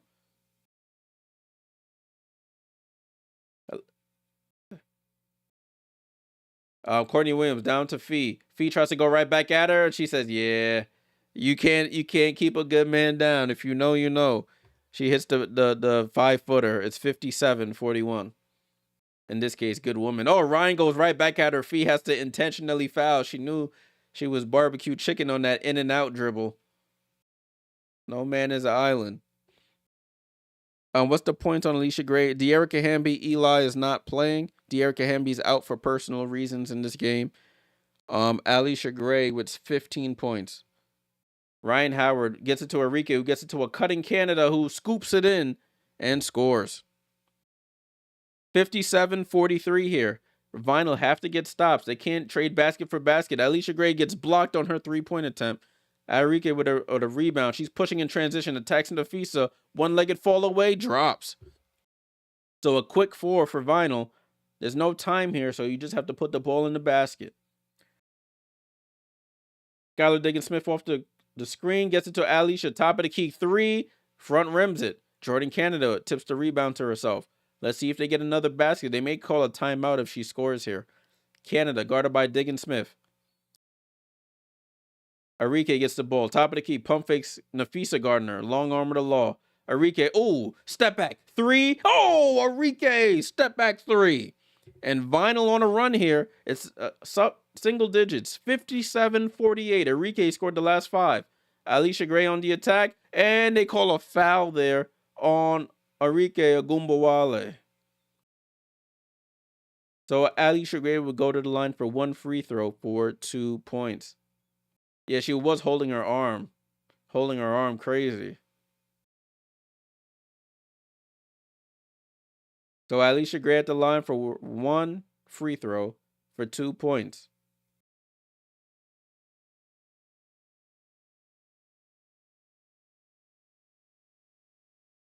Alicia Gray with 15 points here, looking for 17 if she makes this free throw.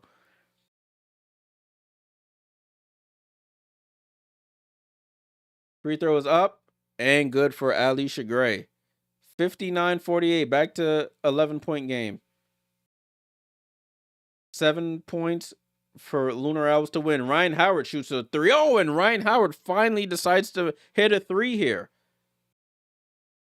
So it's an 8-point game now. Alicia Gray over to Diggin Smith, down to Phee. Phee, fall away jump shot, hits off the front rim and rattles in. 10-point game.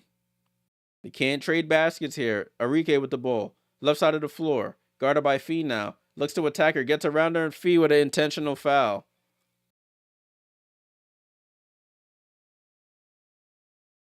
So she fouled Ryan one time, and now she fouls Arike. Them little shifty guards, it's hard for her to stay in front of in 3-on-3. There's no help defense there. Ryan Howard, oh, I keep hitting. Ryan Howard with the ball, top of the key. Ryan Howard guarded by Phee, gets it to Canada. Canada for 3, they need it badly, and she knocks it down from right in front of her bench for 3. The threes are now starting to fall here for Team Vinyl. There's no Jaden. The fourth quarter is not timed. Oh, Ryan Howard with a block, and they call a foul. She's fouled out. Jaden, the fourth quarter is not timed. It's a target score of 66. Oh, I thought that was a good block there. Oh, that looked like a clean block there, bro. They're gonna challenge that. Ooh, that block looked clean. I don't know if she got it with the body, but the block up top looked clean. That was an emphatic block. No problem, Jaden. Yeah. So the score is 61-54. Let me get up the box score for y'all right quick while we have some time. 61-54 is the score. Ryan Howard finally came alive in this quarter. 7 points. As of now, she's fouled out if this call does not get overturned. 2 for 10, not gonna get it done without De'Erica Hamby. Arike Agumbawale, 12 points, 10 rebounds. Excuse me, she gets the double-double. Does have 7 assists. Aaliyah Boston with 14 and 9. Canada with 11. So everybody who's coming to the game for the Vinyl in double figures. Lunar Owls, Diggin Smith with 12. Alicia Gray with 17. Nafisa with 19 and 16. She had 37 and 18 last game. She's still shooting pretty efficient. 8 for 16. That's 50%. 6 for Courtney Williams. 7 for Shakira Austin.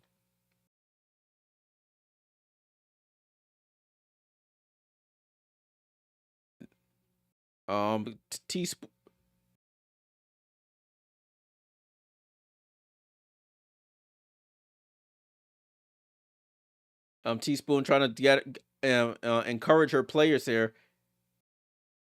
That's a clean block up top, unless they say the body is the foul. That's the only thing I can say with that. That was a nice block, though. The refs are still reviewing it. We're in review right now.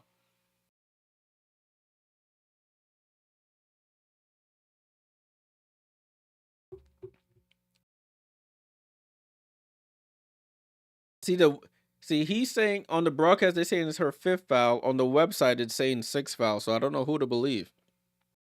That's the only thing. It's a little annoying. There's a little discrepancy here on like stats on the site and what they're saying on the broadcast.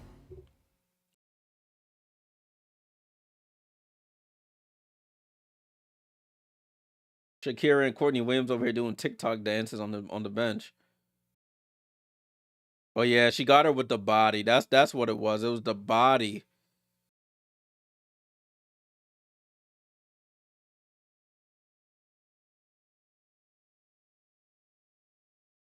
Oh, then that's what they said on the broadcast. She got the body before she got the block.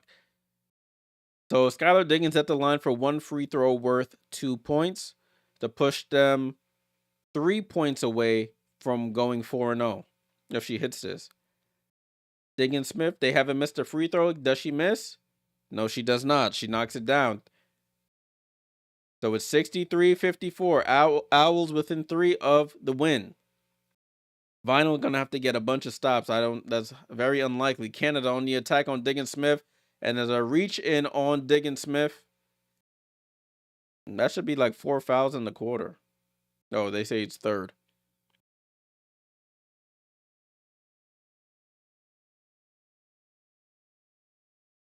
Ball in play with Canada. Canada's dribbling on Phee. She pulls up for three over her, and she buries it. Canada knocks down another three. Now the threes are starting to fall for Vinyl. They need a stop here. A 3 wins for the Lunar Owls.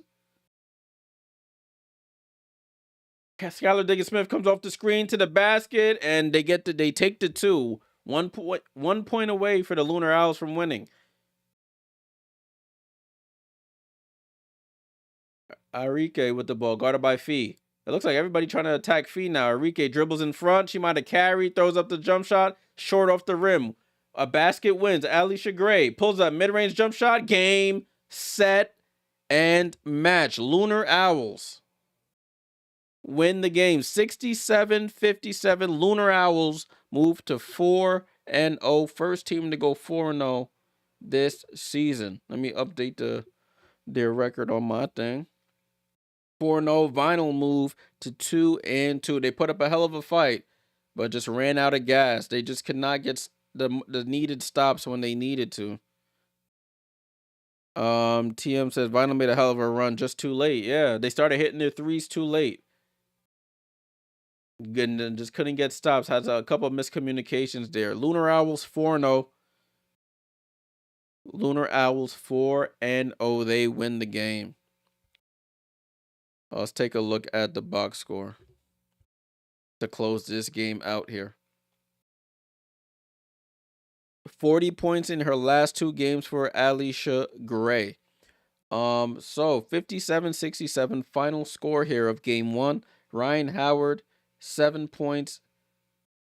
She had 5 fouls. I think that stat is wrong because she was still in the game. Arike Gumbawale with 12 points, 10 rebounds, 7 assists, 5 of 18 shooting. Aaliyah Boston, 14 points and 9 rebounds in her first unrivaled start. Canada with 14 points, 4 rebounds. She hit some threes late, but it was too little, too late. Yeah, Spooky, I'm doing Laces versus Rose. I'll be on for all games, my friend. Ray Burrell, 10 points, 4 of 13 off the bench. She was just getting them shots up, boy, I'll tell you that. For the Lunar Owls, it wasn't their best offensive game, but they got all that matters is the win in the end, right? That's what they say. Skylar Diggins-Smith, 12 minutes, 16 points, 4 assists. Alicia Gray with 19 points, 5 rebounds. Nafisa Collier with 19 and 17 on 50% shooting. Courtney Williams, 6. Shakira with 7.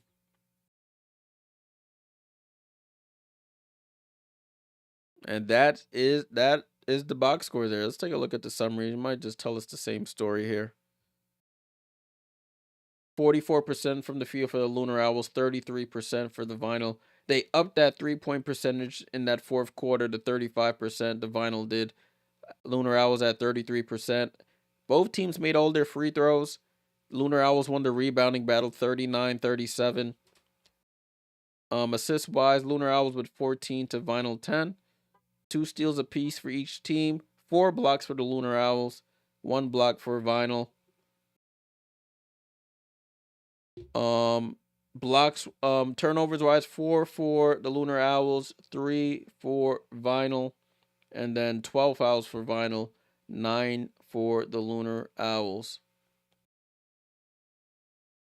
So that is the end of game 1, people. Salute, salute, salute. Let's get ready for game 2. Game 2 between the Laces and Rose. Laces at 3-0, Rose at 1-2. That is the next game. Let me see. I'm gonna look on the social media, see if I see anything there. I did mention that you can see on the Laces side they have 2 people grayed out. Alyssa Thomas out with an injury. Jackie Young has been out. She hasn't played a game yet for Unrivaled. So they only have their usual McBuckets, Big Mama Steph, Dolson and Tip Hayes with Money Martin on the bench. Um, Natisha Heidemann, who was on a relief contract with the Phantom, is now um has now been reassigned, as they say, to the Laces, so they could have at least 5 players playing for their team. So Natisha Heidemann is playing with the Laces today. So she goes from one of the worst teams in the league to one of the best teams in the league in the snap of a finger.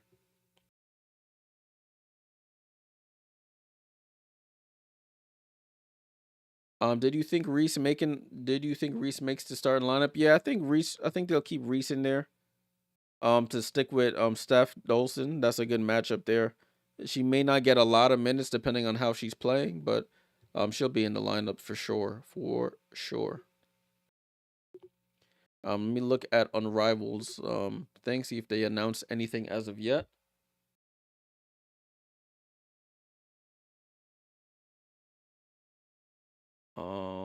Yeah, so the starting lineup, I can show you guys this now. Starting lineup has been announced. This is the starting 3 for Team Rose. The same starting lineup they've been going with: Chelsea Gray, Kalia Copper, and Angel Reese.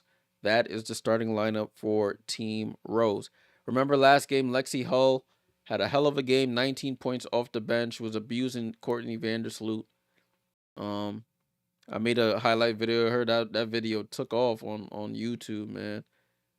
Within like the first 24 hours, had like something like 5,000, 4,000, 3,000, 4,000 views. I guess people were really starving for Lexi Hull content. Abigail, how do we watch the game? The game is on TNT. Hope I'm right.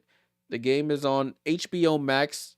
It's on Max streaming if you're in the US. It's also on TNT if you're in the US. And if you're not in the US, you have to watch it other ways. You're in Canada. It's on TSN Plus, Abigail. Game starts at. It's supposed to start now, but since this game went a little long, it'll probably start in the next 8-10 minutes or so. I'm gonna wait for them to put a countdown clock up. They're back in the studio talking about this game. So remember, they all play on the same court, so they're gonna have to clear that court up, clean up things, and then turn it around for the next teams to start playing.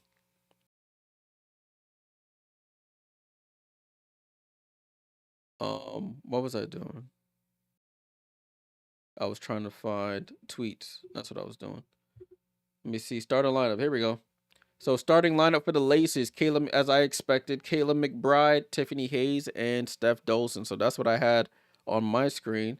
That is the starting lineup for the Laces this evening. The game shown on Amazon Prime too? Really? I guess if you have Max through Prime, I guess that works. I'm not sure, but I know they've been advertising just these options here. Max, Canada's TSN Plus, and international is YouTube Live. For those, I think it's like geo fence or geo restricted. So as expected, these are the starting lineups. Let me get a poll out for you guys right quick before this game starts. Who do you think will win game 2? Salute to those people, the 63% of y'all who said Lunar Owls. I was a part of that 63%. I just didn't see Vinyl winning this game. Who will win game 2? Laces, Rose. Start that poll up. All right, make sure you let your vote be heard. Who you think winning that game there? People saying Laces already. Laces looking to join Lunar Owls as the first 4-0 teams in Unrivaled. So we'll see how that all pans out. Rose trying to move to 2-2.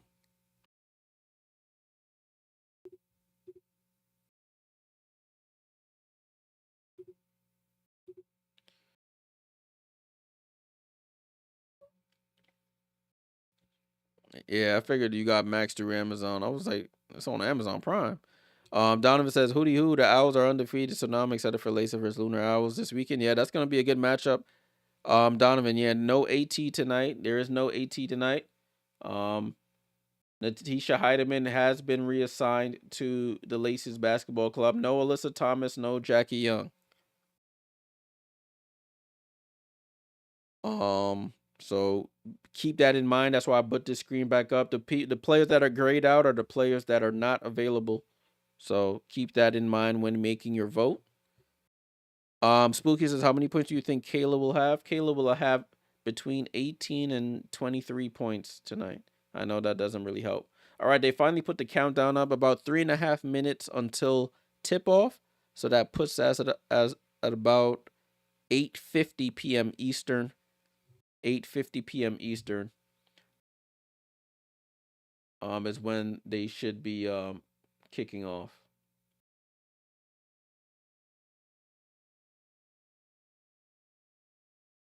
In the meantime, let's take a look at the schedule, y'all. Let's take a look at the unrivaled schedule. So we're on the last game of the slate tonight, which is up here. I don't know. No, I don't think you guys can see that, honestly. So it's Laces versus Rose, and then the next games, Friday, January 31st, we have Phantom versus Rose, and then we have Laces versus Lunar Owls. So we'll see if that'll be a battle between the undefeated teams. Depending on if the Laces win tonight at 8:15. I don't stream on Fridays. I just stream the season opener, but I won't be really streaming these games on Fridays. I will be here on Saturday and Mondays. So keep that in mind when looking for content on Unrivaled.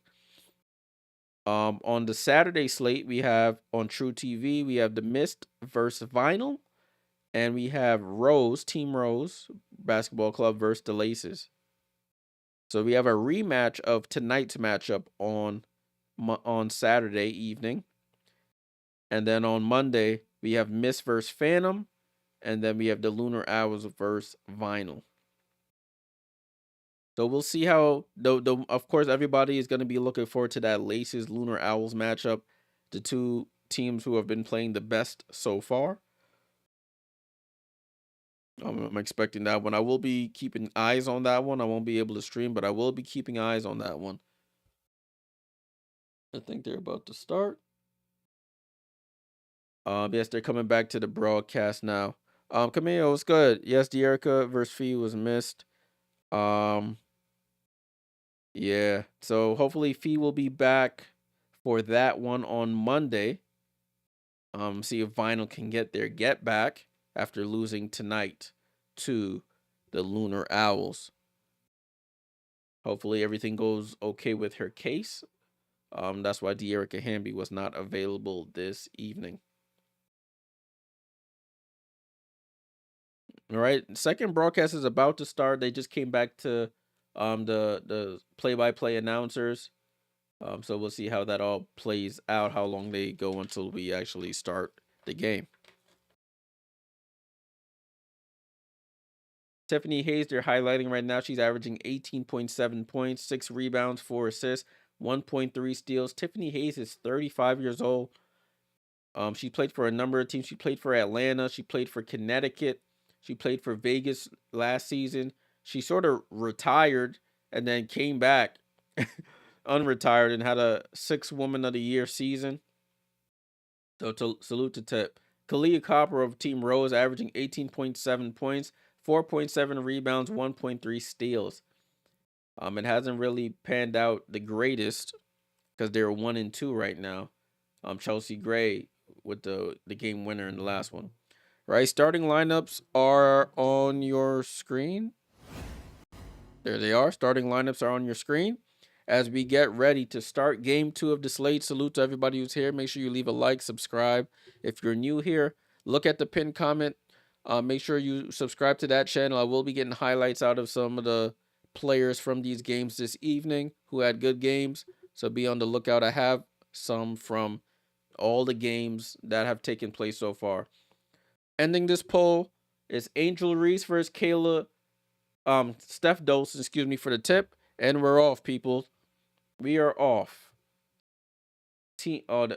Nobody thought this through. They did not change like the color of the teams on the scoreboard.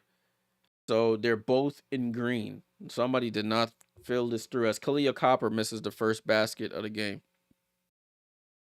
Somebody at TNT did not think this through at all. Ball and play here with Team Laces. Steph Dolson back to Tiffany Hayes. Hayes on the attack, and Tiffany Hayes is on the board first. Now I got to focus on who I'm changing the score for.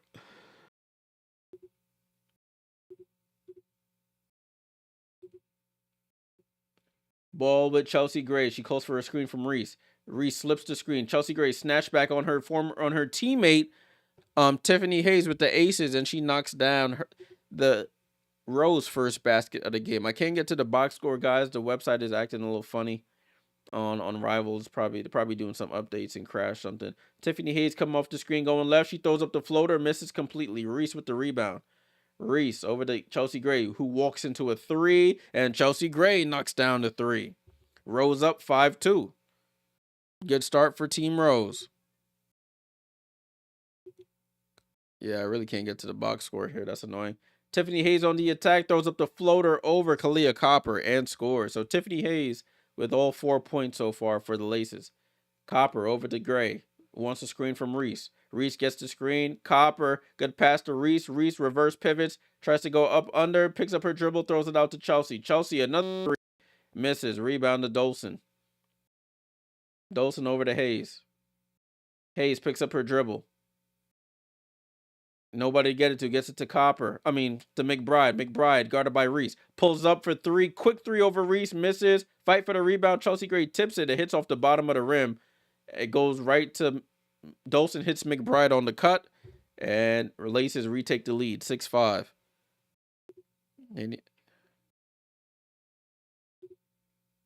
Chelsea Gray lobs it to Reese. Reese gets the ball. Reese shoots up a mid-range jump shot, and Angel Reese from the baseline hits like a 18-footer and scores. Reese on the board. 7-6 Team Rose. McBride with the ball. Over to Dolson. Dolson to Hayes. Hayes pump fakes for three, gets to her favorite left hand, goes under the basket, and smokes the reverse layup as she's on the floor. They have a 3-on-2 if they want it. Chelsea Gray pump fakes, shoots the three, and misses. Reese gets the offensive rebound. Reese faces up against Steph Dolson, goes spin move, tries to spin through, lobs it up to Copper, and they call 3 seconds in the key. That's where Angel Reese needs to work on her game a little bit. Be more decisive with her moves in the paint. That's it. She just has to work on that. This is what Unrivaled is for. Ball and play with the Laces. Hayes to McBride. Back to Hayes. Hayes on the attack. Guarded by Reese now. Steps back for a three. And she's short. Steph Dolson gets the offensive rebound and gets fouled by Copper. So Steph Dolson will go to the line for one free throw worth 2 points. Sorry, guys. Really, the box score is not loading here for this.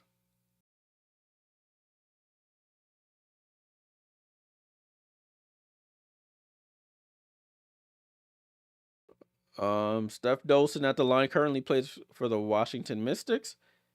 She was one of the best 3-point shooters in the league percentage-wise last year. She hits the free throw for 2 points. It's 8-7 Laces.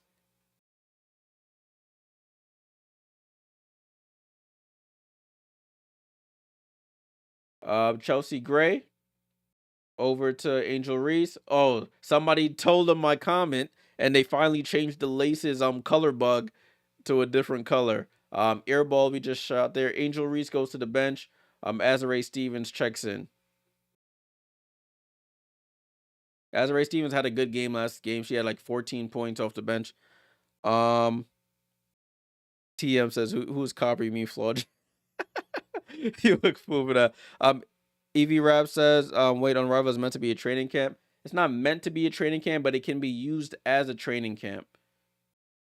Because they even show in the videos of the players working. I saw Angel Reese working with Lisa Leslie and Nafisa in some of the social media videos. So the games themselves aren't training camp, but the things that they're doing otherwise can be. Azare Stevens' first shot of the game from the foul line is a miss. Anton said, how many points Dolson got? She has 2 points. I'm trying to load the box score. Oh, Caleb McBride tries to lob it to Dolson, passes off, and it goes out of bounds. I'm trying to load the box score on the Unrivaled website. They're having some issues here. I hope it's not just me. Kate Martin checks in for a loud applause. Um, she's averaging about 2 steals per night. I put out a video on the channel in the pinned comment about Kate Martin's week 1. She had a really good week 1, had a buzzer beater there. Lexi Hull checks in as well.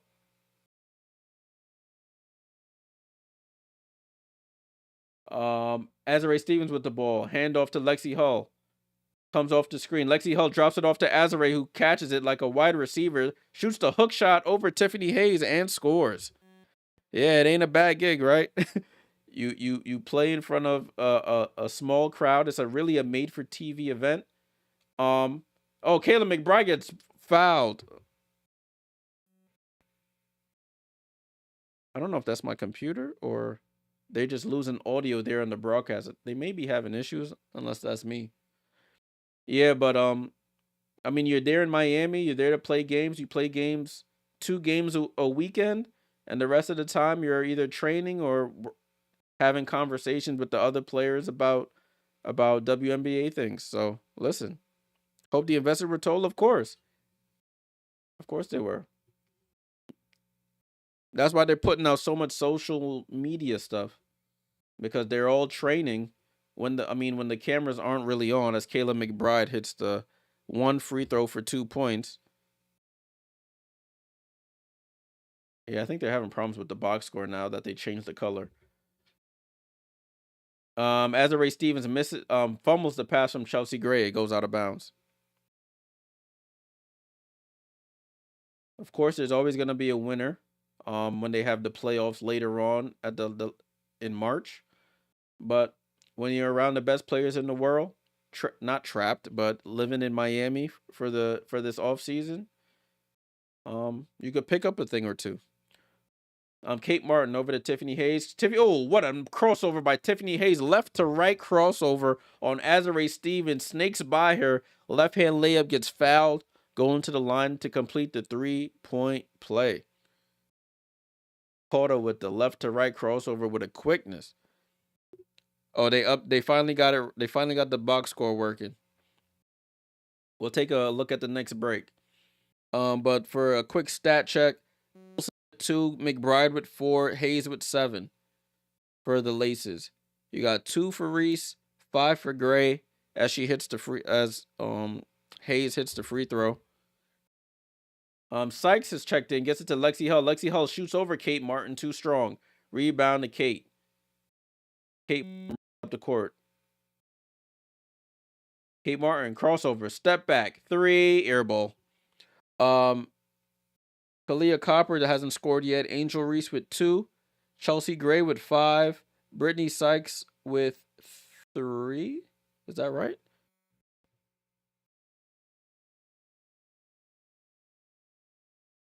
Ball in play here with Angel Reese. Get Lexi Hill over to Sykes. Sykes, corner 3. Oh, that's why. She just hits the 3. Brittany Sykes knocks down the 3. And it's 13-12. Hayes quickly on the attack. Attacks Lexi Hull. Reese gets the rebound. Reese over to Sykes. Sykes pulls up a 3. She feeling herself too strong. Reese gets the offensive rebound. They call a foul on Angel Reese for a push in the back. EV Rap. I mean, they are the G League players do get paid to train. They get paid. G League players get paid. So they ain't doing it for free. I'll tell you that. And they probably getting paid more than these girls to play. Man. Kate Martin with the ball, guarded by Lexi Hull. Over to Hayes. Hayes gets into the paint. Head fake. Dribbles out. Oh, head fake. Gets by Brittany Sykes. Goes to the paint. Right hand layup. She misses the right hand layup. She is a lefty. So she misses it. Reese with the rebound. Goes coast to coast. Attacks. And it gets fouled by Kate Martin. She has to be more controlled on those layups. G League games get televised, but you got to search for them though. They ain't just like available on TNT or nothing. You got to search for those games. So Angel Reese at the line for 1 free throw worth 2 points.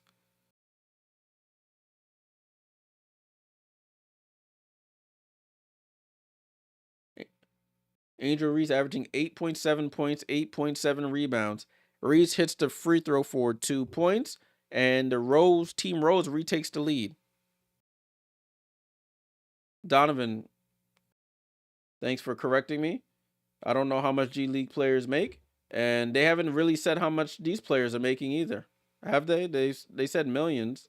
Did they say millions? I think millions is the pot, but I don't know how much individually each player is making. Lexi Hull gets the ball. Oh, Lexi Hull smokes the layup. Rebound to Kate Martin. And Angel Reese picks Kate Martin's pocket. She's on the floor. Angel Reese over to Lexi Hull. Wide open three. And Hull hits the corner three. Lexi Hull knocks down the three. Unrivaled makes $250K. Then they blown these guys out the water. I know a lot of them have different contracts, so probably minimum is $250. Kayla McBride tries to step through. Brittany Sykes gets a hand on it. So it's 0.3 seconds to go here. It's a jump ball. It stays with Team Laces.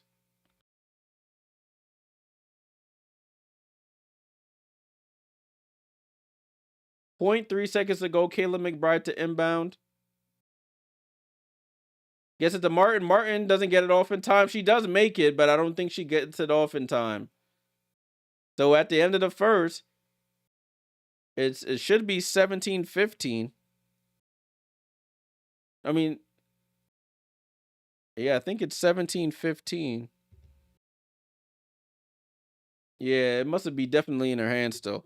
All right, so we have somebody coming in with some correct information here. Unrivaled players make $250K, and G League players make less than the W players. Thank you for that correction. Minimum is $200K for Unrivaled.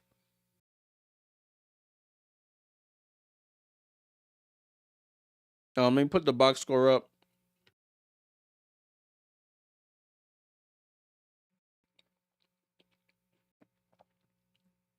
What am I looking for? Here we go. So score is 17-15, 17-15.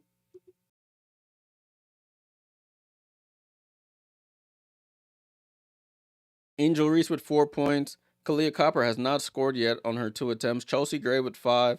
Sykes with 3. Hull with 3. Stevens with 2.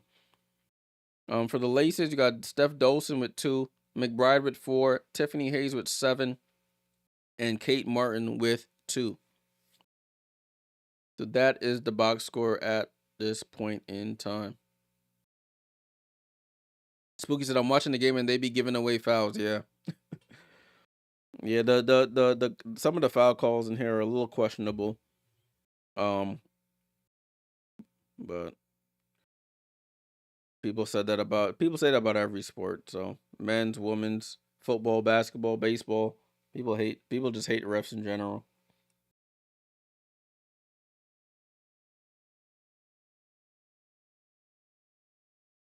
Yeah, definitely a player like Kate Martin. Kate Martin definitely out making more than her salary in the W season. She was a 2nd-round pick. Yeah, this Unrivaled thing is killing that salary.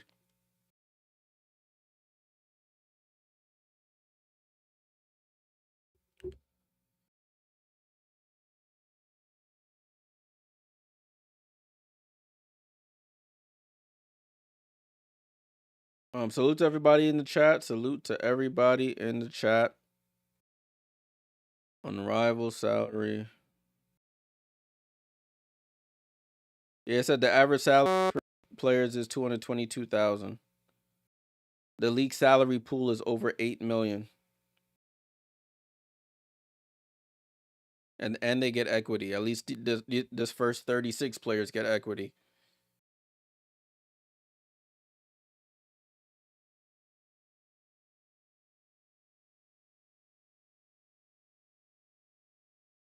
Yeah, and as Donovan said, 40,500 for a 5 to 6 month season. They used to make 35,000. Sheesh.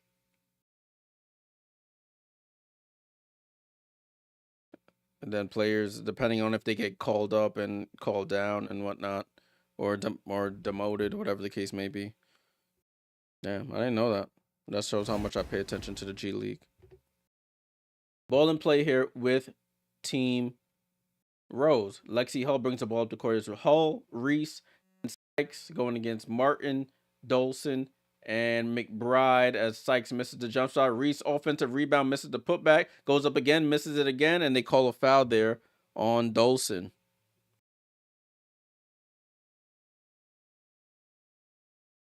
So Dolson with the foul, Angel Reese going to the line for free throws.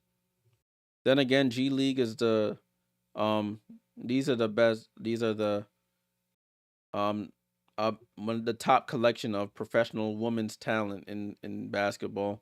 As Reese hits the free throw, so team rose up 19-15 compared to guys who are trying to make a professional team. So Kayla McBride with the ball gets it to Dolson. Dolson for three, and Steph Dolson knocks down the three. Her first of the game is 19-18.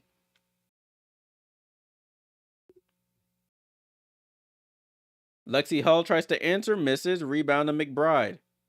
McBride comes off the slip screen, gets into the paint, out to Kate Martin for three, and she buries it. Kate Martin hits a three from the left wing, and the Laces retake the lead 21-19. Brittany Sykes hitting her chin. I guess that's a play call. Gets it to Reese.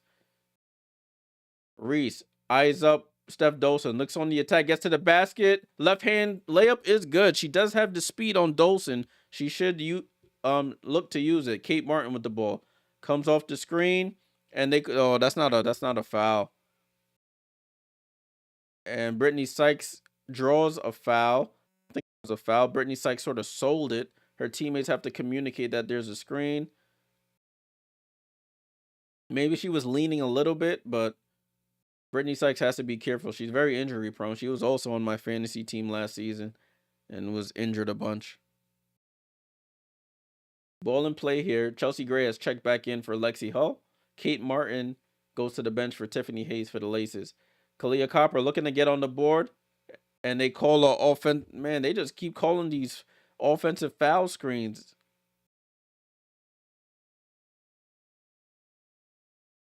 That's 2 fouls on Reese. I don't know what you expect them to do. If your teammate don't call out the screen and you run into me, that ain't a foul. If you get hurt, I mean, if you like run into it, I don't understand. Tiffany Hayes trying to dribble through traffic, turns the ball over. Chelsea Gray to steal. Gray gets the screen from Reese, and they call another foul on Reese.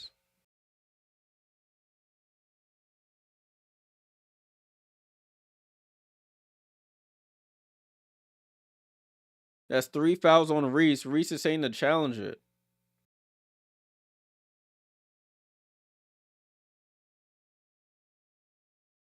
They calling a lot of these fouls. I don't really agree with it. Kayla McBride for three, and she buries it right in front of the Rose bench.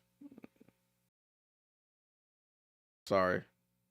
24-21. I think I have the score wrong as Chelsea Gray misses. I have to correct the score, guys. It's 24-21. McBride, same shot, misses. Tiffany Hayes gets the rebound. Nobody there to help. Hayes goes over Gray and misses.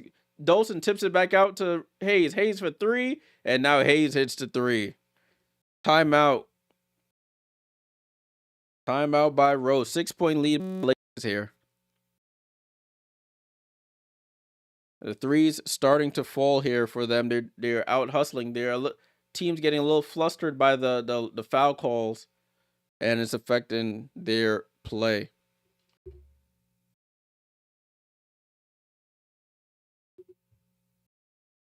All right, so this is the box score here. Score is 27-21. Let me zoom this out so you guys can see that. Angel Reese with 8 points and 3 fouls, though. Kalia Copper still hasn't scored. 5 points for Chelsea Gray, 3 for Sykes, 3 for Hull, 2 for Azare Stevens. Steph Dolson with 5, Kayla McBride with 7, Tiffany Hayes, and Kate Martin with 5.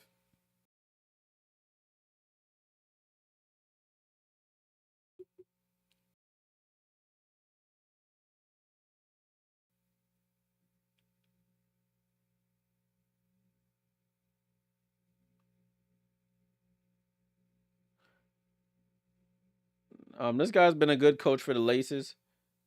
I forgot his name. I think it's Andrew something, but he's been a good coach for the Laces, and they seem to like him as well.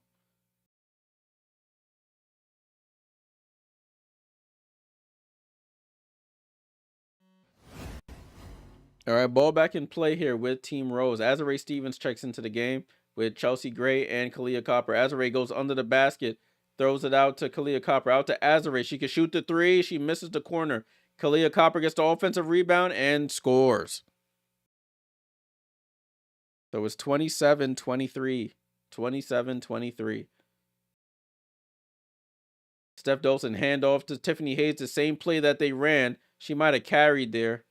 But they don't call it. Tiffany Hayes dribbles back out, guarded by Azare Stevens. Crossover, step back, three over Azare. Oh, halfway down and out. Rebound to Chelsea Gray. Chelsea Gray blows by Steph Dolson over the head pass, but Steph Dolson on the foul, intentional foul, before.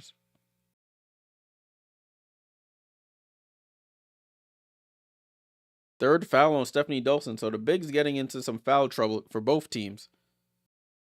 Ball in play. Andrew Wade is the coach of the Laces. Azare to Kalia. Can Kalia get on the board? Nope. Misses. Rebound to Kayla McBride. Kayla McBride, elbow jump shot. She fights for her own rebound, tips it out of bounds. It'll go to Team Rose, excuse me. 27-23. 27-23. To inbound. Chelsea Gray gets it. And we're back in play here. Kate Martin checks back in for Steph Dolson.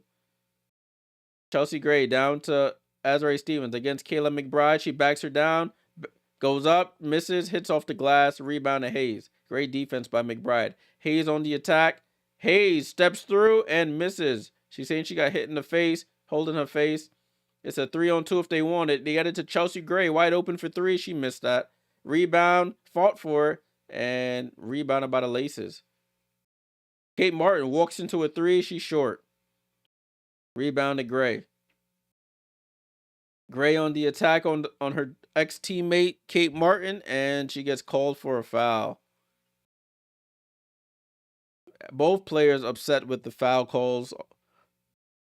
I think there's a timeout here. Officials timeout. Team Laces 27, Rose Basketball Club 23. Oh, I forgot I was on the Twitter. 23-27. 23-27.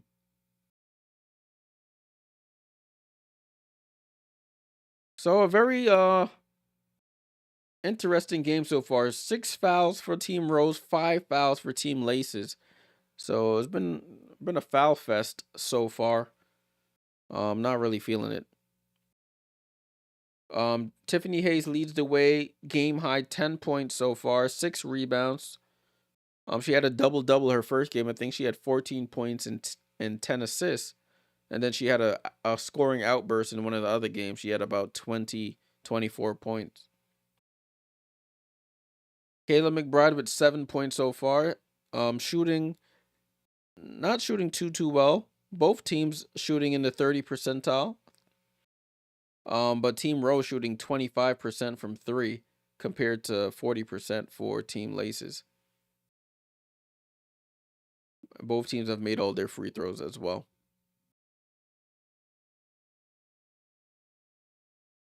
So we're in commercial right now. I think they're coming right back to the broadcast now.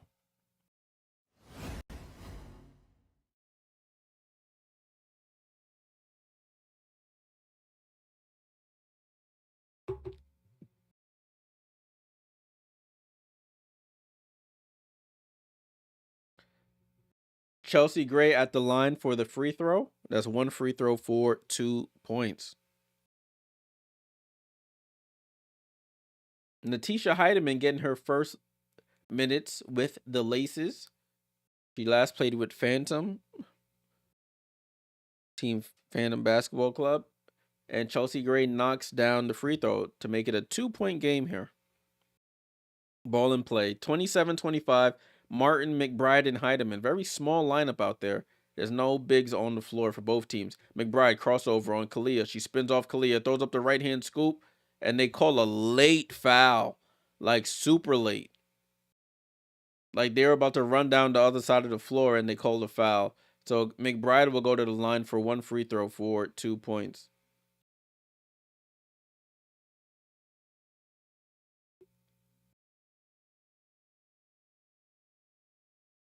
So McBride averaging 23.7 points. Yeah, Spooky, that was a little shaky. That call was a little shaky. McBride, free throw, 1 free throw for 2 points is good. 29-25. Yeah, they giving fouls out like Oprah back in the day, handing out a car and stuff. It's crazy. If you know, you know. I hope I'm not dating myself. Chelsea Gray, mid-range jump shot, gets tipped out of bounds, and say it goes to Team Laces.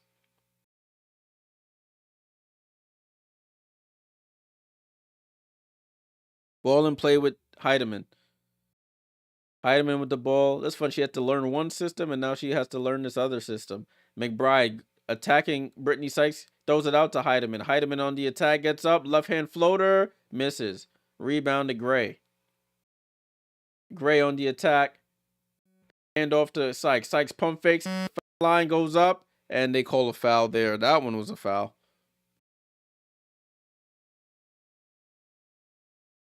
So Sykes will go to the line for 1 free throw worth 2 points.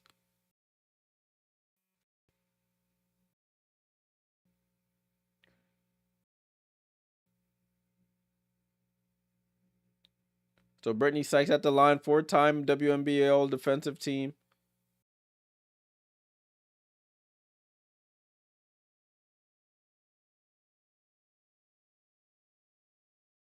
Tiffany Hayes trying to check in. She said the ref's not paying attention. She was standing at the table waiting. 29-25 here. And they're showing Ryan Howard signing autographs, taking pictures with young kids and whatnot as Brittany Sykes hits the free throw. 29-27. It's a pretty low-scoring game, I would think. Especially for a high-powered Laces team. Sykes on the attack. Hayes on the attack. Runs into Sykes. Sykes forces the jump ball. Possession arrow, I think, stays with Team Laces. They don't do jump balls after the initial jump ball to start the game. They do possession arrows.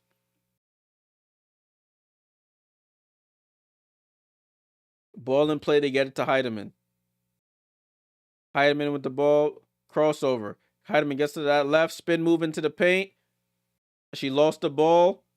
Tries to draw a foul, and they call a travel there. A little out of control for Heidemann, and travels. 29-27. Pretty low scoring game so far, y'all. Pretty low scoring game here. Substitution being made. Heidemann goes out. McBride comes back in for the last 150 of the first half. Brittany Sykes with the ball. Sykes gets it to Gray, guarded by McBride, top of the key. So finds Sykes. Kate Martin tries to get the steal. Now Sykes guarding. Sykes trying to score on Kate. Shoots over her, misses, and Hayes gets the rebound. Hayes pushing it quickly. Gets it to McBride. No hesitation. 3 off.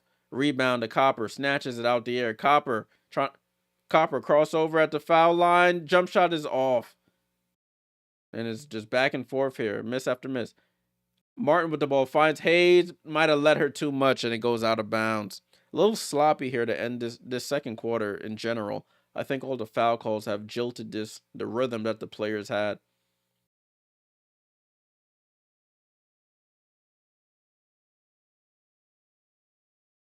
So Team Rose with the ball, chance to tie or take the lead with a 3. Gray with the ball over to Sykes. Sykes comes off the Copper screen, gives it back to Gray. Gray on the attack into the paint, tries to hang, and she misses the scoop layup. Hayes on the push. Hayes, oh, whoa, I don't know what happened there, but Sykes gets the steal. They have a 3-on-2, and bad pass by Sykes. It goes out of bounds. This has gotten really sloppy here. Hayes slow to get up on the other end.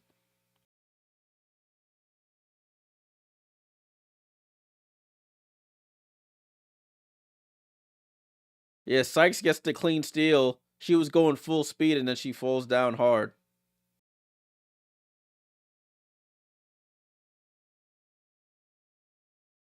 Brittany Sykes, a really good defensive player. Plays for the Washington Mystics. 48 seconds to go here in this slow second quarter. Hayes on the attack on Copper now. Bounces off her and scores. 31-27 here. Copper try to go right back at her. Bodies her up.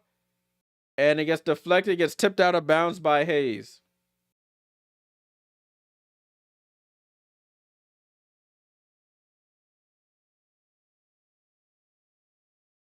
So Team Rose Bowl, the inbound under their basket, gets it to Gray. Gray, pump fakes, gets it out to Sykes. Sykes lines up for a three, and she buries it. Brittany Sykes knocks down the three, and it's a 1-point game here, 31-30. About a 5-second difference between, about an 8-second difference, between shot clock and the game clock. McBride for three, and she buries another one. You cannot give Kayla McBride any space. Ball in play here. 34-30. Chelsea Gray brings it up. 7 seconds. 6, 5, 4, 3. Chelsea Gray finds the cutting Sykes. Sykes goes up and scores on the beautiful cut from the baseline. Hayes almost hits it. I guess the producer didn't know that she was going to shoot it. They were just focused on Brittany Sykes as she hits the jump shot. So at the last minute, the offense ramped up. 34-32 Laces over Team Rose at halftime. Will the Laces stay unbeaten? We will find out next time. Let me stop. All right, this is the box score. 34-32. Zoom in a little bit so we can see a little bit more. So 34-32 at the half. Team Rose. Angel Reese, 8 points, 3 fouls, 6 rebounds. Excuse me. Kalia Copper, 2 points, 2 rebounds. No, sorry, 3 rebounds. Chelsea Gray with 7 and 4 rebounds. Brittany Sykes with 10 points off the bench. Lexi Hull with 3. Azare Stevens with 2. Laces, Steph Dolson with 5 and 5 rebounds. She has 3 fouls as well. Kayla McBride, 11 minutes, 12 points, 2 of 6 from 3. Tiffany Hayes, 12 points, 5 of 14 from the field. Does have 8 rebounds. And Kate Martin has 5. Natisha Heidemann played 2 minutes, did not score. So that's the box score for this game. If we look at the team stats, field goal wise, 31% for Rose, 39% for the Laces. 3-point percentage, 30.8% for the Rose. You have 38.5% for the Laces. Both teams have made all their free throws, 4 each. Rebounding wise, 21 from the Laces, 18 from Team Rose. Assists, 7 to 5 in favor of the Laces. 4 steals to 0 in favor of Team Rose. No blocks on either team. 5 turnovers for Team Rose, 8 for Team Laces, which is why the game is so close. They don't usually turn the ball over that much. And 7 fouls for Rose, 6 for the Laces.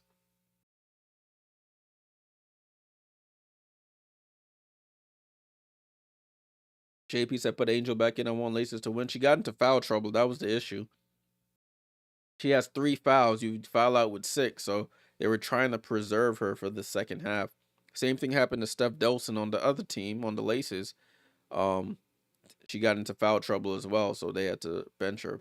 Had to go to their smaller lineups because the bigs have gotten into foul trouble.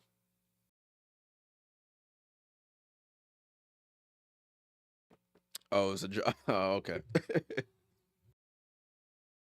Got you. All right, so we're at halftime right now. Let's take a look at the schedule. Let's put the schedule up for us to take a look at.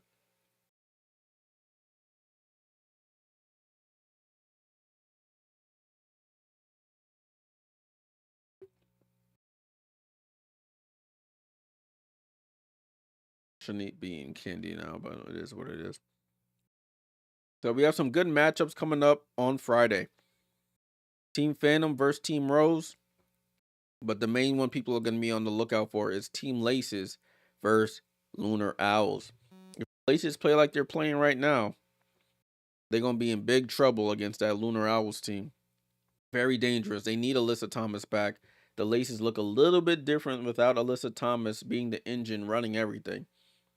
She's not gonna give you a ton of points, but she's gonna play tough defense. She's gonna get you the proper pass, rebound, and you can see they're missing that a little bit in this matchup. On Saturday, Miss versus Vinyl. Without that should be interesting as well. But then Rose Laces rematch. That's gonna be we gonna see what happens there. Then Monday, Phantom versus Miss. We got some Liberty players playing against each other. Sabrina should be back for next week. I know she had the obligations that she mentioned in the pre-league interviews when she was like, they've afforded me the ability. That I guess that was one of the stipulations, that she has some prior engagement that she's already committed to. So if they're okay with her stepping away to fulfill those obligations, then she'll join. And they had no problem with it. So she should be back for next week's matchups. We'll see if Team Phantom can get another win. They won one of their games this week. With Satu Sabali and Brittany Griner both having 29 points apiece to push them over the top. We are at halftime. If you're just joining, we are at halftime. You're not missing anything.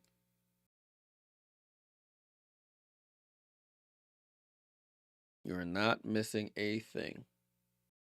Salute to everybody still in the chat who's been here from game one. If you just came for game two, appreciate you as well. Make sure you leave a like, subscribe if you're new here. Subscribe to the highlights channel. It's in the pinned comment on YouTube. Make sure you subscribe to the channel. I'll be putting up highlights of players who have pretty good games so far. It's looking like Tiffany Hayes again with 12 points and 8 rebounds. Kayla McBride with 12 points. Brittany Sykes might get one depending on how she plays in the second half. She has 10 points right now. Nobody else from this game really is doing anything else worth highlight worthy. From the previous game though, looking at the stats here, probably just Alicia Gray and Nafisa. They had 19 points each. Nafisa had 19 and 17. So I might do one for Nafisa. But for Team Vinyl, there's nothing really to be positive. I might do one for Leah Boston just to show a little bit of her stuff. But it wasn't the greatest showing from Team Vinyl in that game.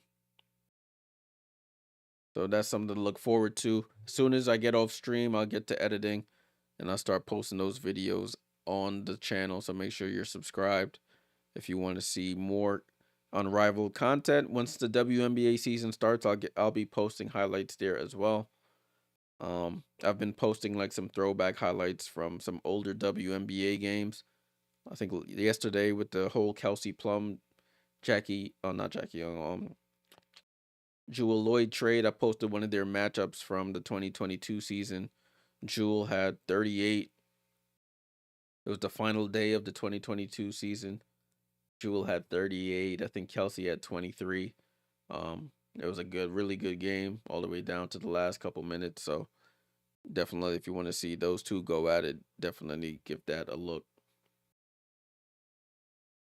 All right, so we're just waiting for the third quarter to start. You're not missing anything. Let me put this back up.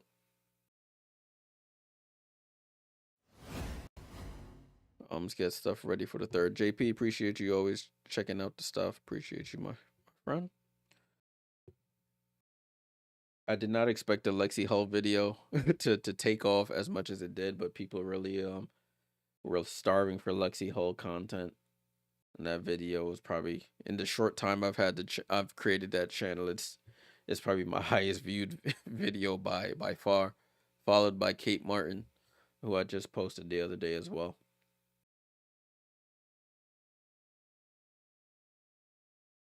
And talk about Kate, that somebody has a sign that says "See Kate with the aces, check. See Kate with the laces, check."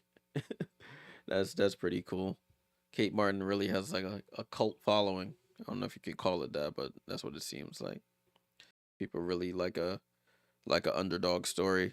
got drafted out of the crowd in the WNBA draft, captured the hearts and minds of people at Iowa with the Hawkeyes, and has transferred over to the W.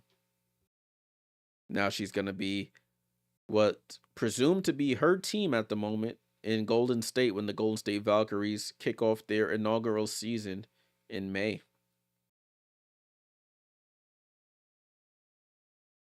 All right, so finally they're coming back to actual game action. Hopefully this quarter is more cohesive than the last. The clock did not start on the court, so they're gonna redo this. Remember, if you're new to Unrivaled, the fourth quarter is an untimed quarter. They have a target score that they have to reach that is determined at the end of the third quarter. Whoever is in the lead at the end of the third quarter, they add 11 points to that team's score, and that is the target score for the fourth quarter. They've restarted. Ball is back in play with Team Rose and Chelsea Gray. Chelsea Gray gets to the foul line, picks her dribble up to Kalia. Kalia on the attack, barrels into the paint, lowers her shoulder, misses. Rebound to Steph Dolson, gets it to Hayes. Hayes gets into the paint and dribbles back out. Handoff to McBride. You cannot give her space, and she misses. They call a foul on a 3-point attempt. So it's one shot for 3 points for Kayla McBride. Also, if you're new to Unrivaled, if you get fouled on a 3-point shot, you shoot one free throw for 3 points. If you get fouled on a 2-point shot, it's one free throw for 2 points. And Kayla McBride gets all 3 points. I think that's maybe the first or second 3-point foul shot I've seen on stream. 37-32 here for Team Laces. Kalia Copper has to wake up. Good pass to Reese. Reese goes up. It gets bodied by Steph Dolson. She has to learn how to control it a little bit more. I really need to see improvement there. If she wants to take this to the next level. It looks good in practice when you're in the gym just practicing against a coach or something. But when you're actually in the game, you have to apply what you've been practicing. Reese, one free throw for 2 points. She misses the free throw out by Kalia Copper. It goes to Team Laces.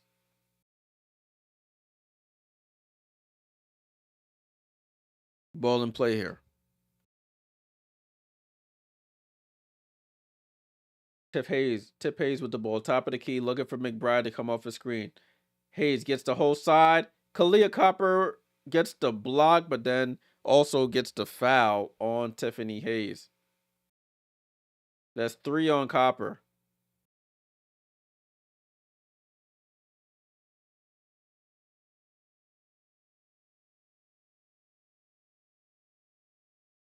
So Hayes going to the line for one free throw worth 2 points. Free throw is up, and she knocks it down. 39-32. Rose cannot let this game get away from them. If they let the shooting of the Laces pick up, it's gonna be curtains. Chelsea Gray short on the elbow jump shot. Rebound to McBride. I think if they score here, you got to call a timeout if you are the coach. Hayes out to McBride. McBride deep 3, and she misses. And Chelsea Gray outlet to Reese. Reese on the attack, drops it off to Copper and scores. And Copper gets another basket finally. 39-34. Hayes over to Dolson. Back to Hayes. Hayes steps behind for a 3-pointer. Way off to the left. Rebound to Copper. Copper is skipping through that lane to Reese. Reese gets fouled. I don't know if they're going to call it on Hayes or they're going to call it on Dolson.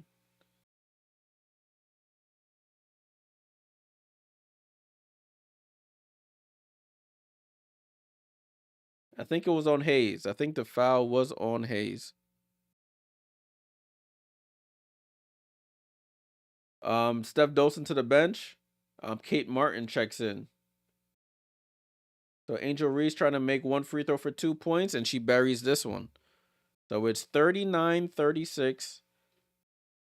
5:16 to go here in the third. Kate Martin with the ball. She's running sort of a point guard role right now. Picks up her dribble, gets it to Hayes, right side of the floor. They clear it out for her. Guarded by Gray. Chelsea Gray telling her teammate, yo, go right. I know you don't want to go right. She pulls up the jump shot. That's what they prefer, and she misses. Copper to Gray. Gray on the attack. Gray shoots over Kate Martin, buries it. 1 point game here for Team Rose. They've kept it close. 1 point game here. McBride on the attack. Attacks, Reese goes to the basket. Left hand scoop. Hangs on the rim and scores. 41-38. Kayla McBride up to 17 now. Ball down to Angel Reese, and they call a foul on Kate Martin. Trying to guard Reese in the post. And this game is a real test in cardio. Going up and down, up and down. Even though the court is smaller than regulation, it's constant movement. Angel Reese sets up for a three. Oh, Angel Reese knocks down a three. That might earn her a nice little highlight video. She hit a three. Her first three of the season in Unrivaled. Kate Martin tries to attack. Angel Reese picks her pocket.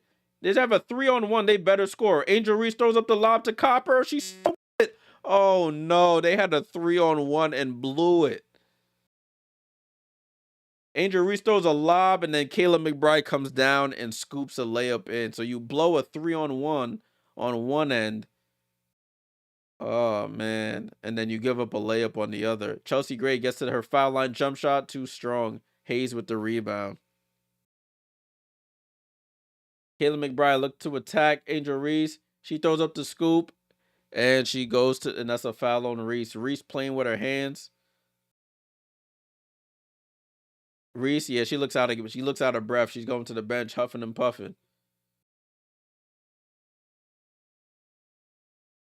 Yeah, she's out of breath on the bench. So McBride back to the line, 1 free throw for 2 points upcoming. McBride free throw is up and good. McBride a really good foul shooter. I don't really see her miss too many. Ball in play here. Azare Stevens checked in for Angel Reese. Kalia Copper tried to feed Azare. Tiffany Hayes rips it out of her hand, and that's a foul on Copper, on Hayes again. Hayes falling down to the ground so much. She's holding her face. She's holding her face.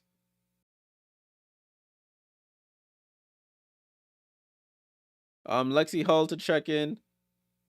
The next dead ball. I think they're probably gonna take a look at this. Hayes is holding her face. Copper may have got her on a swipe down, trying to block that shot.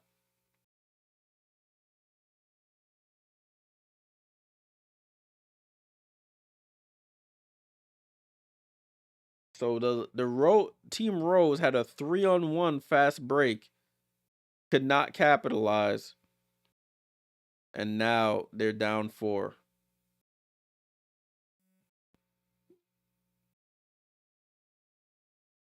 It's a little quiet in the arena now as everybody's worried about Tiffany Hayes.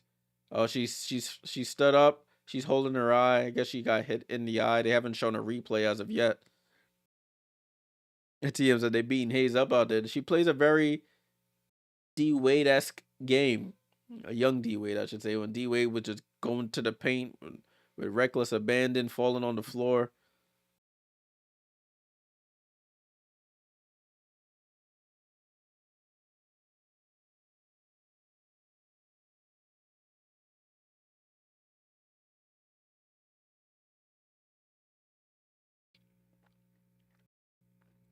Now, what is Brittany Sykes doing in the background? I'm weak. She's doing some TikTok dance. Nah, somebody probably gonna clip that up on the socials. That was funny.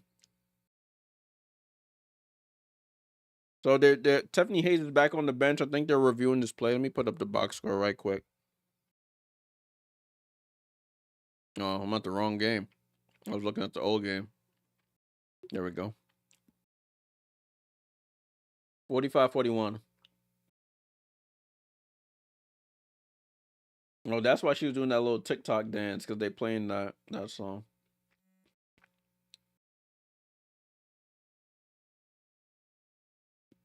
Not really a TikTok dance. I guess it's a um that African dance. I can't remember what the name of it's called. So 45-41, 3:34 to go in the third quarter. Tiffany Hayes is fanning her eye. I guess she got poked in the eye. She's probably seeing double like LeBron when LeBron said, I was seeing 3 rims out there. I shoot at the middle one. If you know, you know. That was hilarious. So Kayla McBride to 21 points. Said her eye is burning.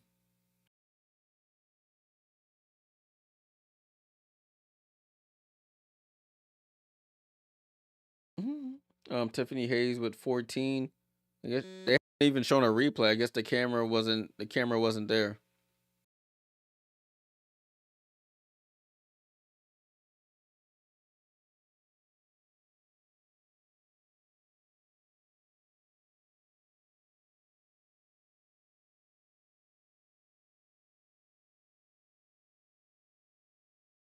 Yeah, so we just waiting, y'all. Salute to everybody who's still hanging around. We're just waiting for them to figure out what the call is. This should have been done much quicker. I don't like this.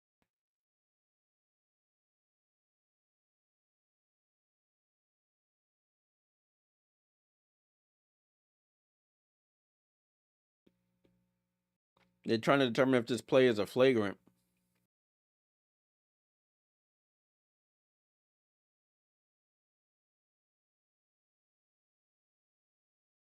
They've given Kalia Copper a flagrant foul penalty one. I just heard it was upgraded, so Tiffany Hayes will shoot a free throw.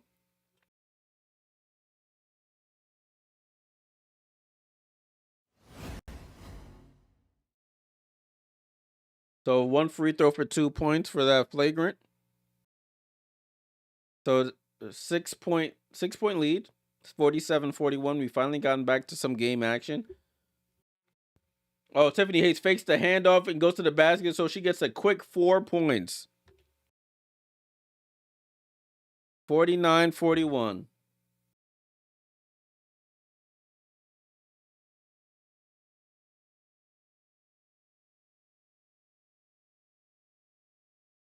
So now they call a timeout. Oh my days.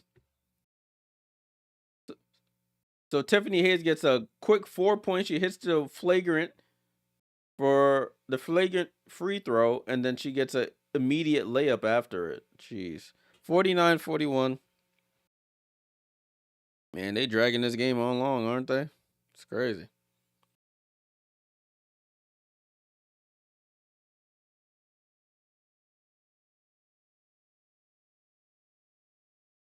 So I got the box score back up for y'all. Box score is back up for y'all.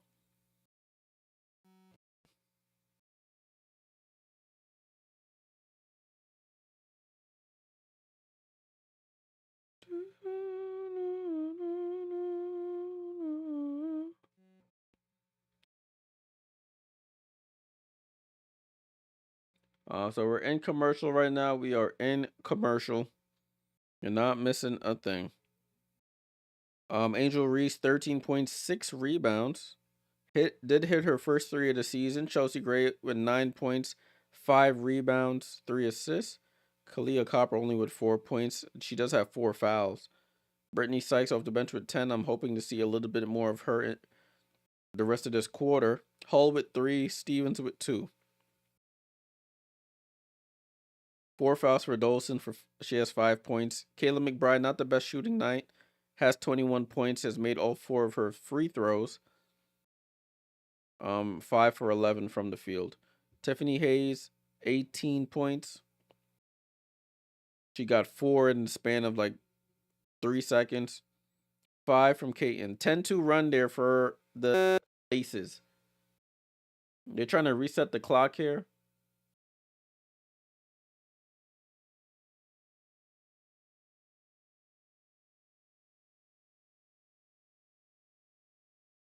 They're trying to fix the clock now. The backboard is lit up.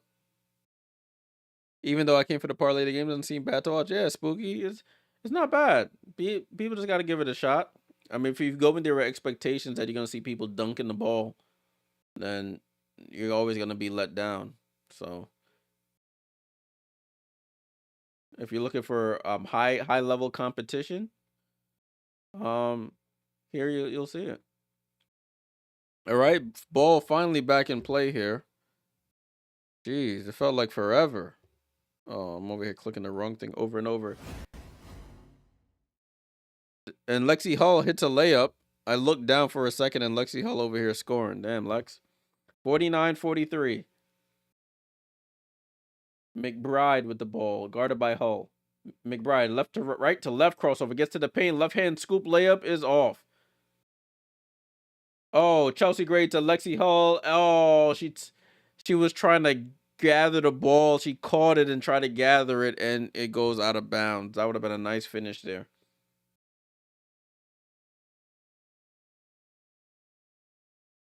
So full court defense here by Team Rose. It's Martin, Kate Martin, Tiffany Hayes, Kayla McBride. Over to McBride, over to Hayes. Hayes gets to her favorite left hand, guarded by Chelsea Gray. The two aces going at it. Hayes hangs in the air and gets fouled by Gray. Tiffany Hayes is drawing foul after foul after foul. Tiffany Hayes is. So 49-43, Hayes at the line for one free throw worth 2 points. She's one rebound away from a double-double, 18 points, 9 rebounds. And she misses the free throw. Azare gets the rebound, gets it down to Lexi Hull. Lexi Hull in the post against Hayes, shoots the jumper, and they call a foul on this end. So now Lexi Hull will go to the line for a free throw worth 2 points. Lexi Hull, 19 points in the last game. Instrumental in their win. Not the same points production tonight, but we shall see. Kate Martin goes out. Kate Dolson. Steph Dolson checks back in. Lexi Hull at the line for one free throw for 2 points, and she cashes in. 4-point game here. 49-45.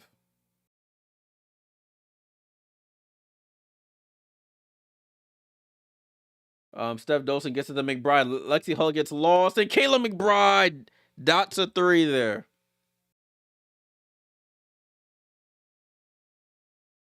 Chelsea Gray foul line jump shot in and out. Lexi Hull goes over the back on McBride as the ball trails out of bounds. Oh, I changed the wrong score. Whoops. Oh, both teams in the bonus. So anytime there's a foul, it's going to be foul shots now. 45-52 is the correct score. Going back to the line. One free throw worth 2 points.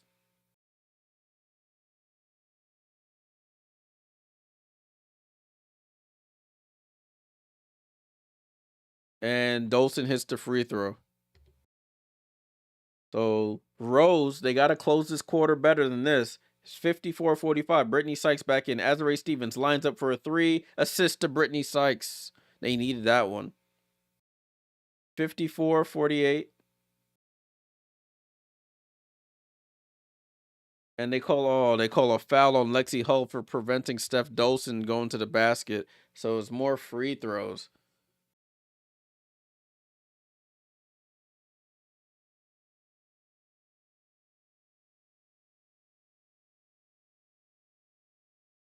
So Steph Dolson at the line for one free throw worth 2 points. And she cashes in. 56-48. 8-point game here. Hull to Sykes. They run the same set they want to run before. Azare Stevens. UConn on UConn here. Shoots over Dolson. No foul call. Rebound to McBride. McBride picks up her dribble. Gets it to Hayes. Hayes on the attack. Hayes throws it up. Azare Stevens secures the rebound. They have numbers if they want it. 3-on-1. Sykes rolls out for a 3. Off. And fight for the rebound. McBride secures it. Kate Martin checking in at the next dead ball. Gets it to Hayes. Hayes stepping through that lane, and they call a late foul there. Hayes drawing foul after foul after foul.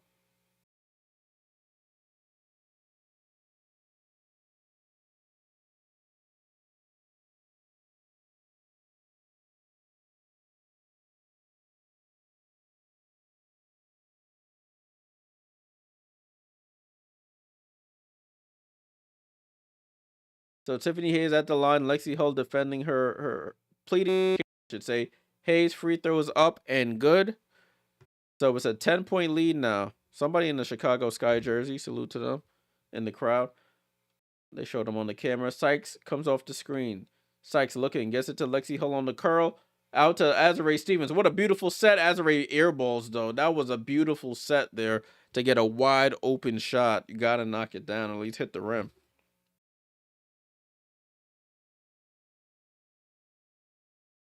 Ball in play here. 10-point game, under a minute to go. Oh, my clock has been just running. We're at 50 seconds, y'all. 50, 5-0. Kate Martin with the ball. Kate Martin on the attack. Left-hand scoop for Kate is good. Sykes with the ball. Quickly up the other end. Sykes attacks, bumps off Kate, and she answers right back. 10-point game here. 33 seconds to go. Hayes wants to attack. She wants to get in on the party. Out to Dolson. Right side to Kate. Kate, she loses the ball, but Hayes saves it. Hayes just throws it up. Tip to Martin. Martin throws it up. Tries to go glass and misses. All right, now we're back in time. 13 seconds to go here. Sykes can slow this down. They want the last basket here. They want to go down at least 8 points. Sykes going against Martin. Throws it out to Azare. 2 on the clock. Azare short. Hull tries to tip it in at the buzzer, and that's the end of the third. Target score, 71. Whoever gets to 71 first is the winner of this matchup. Let me get this up for us. Target score is 71. Laces 60. Rose 50 at the end of 3.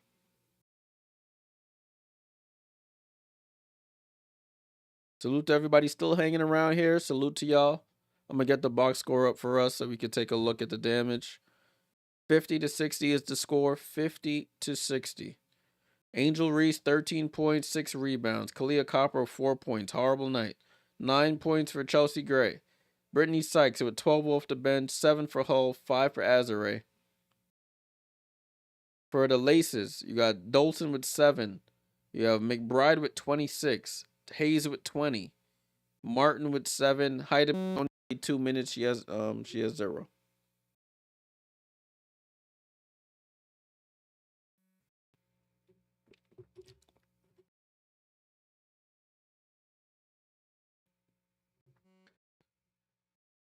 So looking like the 80% of y'all who said I said game 2. I said what you call it as well. Yeah, we're what JP said. Hit the like button, yeah, subscribe. We're on the road to 1,000 subs. We had like 829 right now, 830 right now. So let's get the likes up. And let's get the subs up as well. On the road to 1,000. I want to be at least at 1,000 by the time the W season is over. It would be good if I get there before the W season begins, but we'll take it step by step.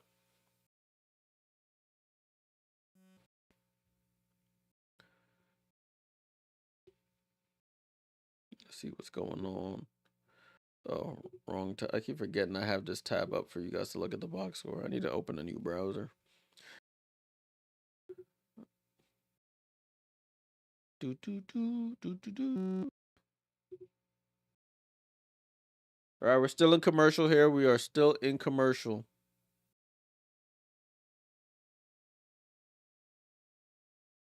Do do do do do do do do do do do. Let's see what the damage is here.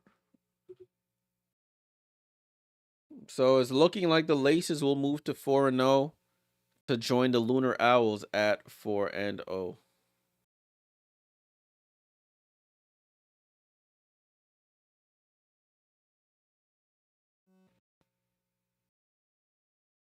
Shout out. We have 57 subscribers on the highlights channel. Salute to all y'all who have subscribed. Appreciate y'all.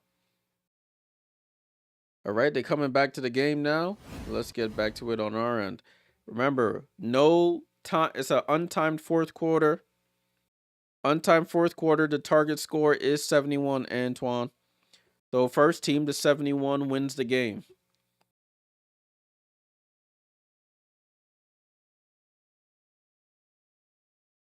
The Rose will outscore the Laces to get the win here.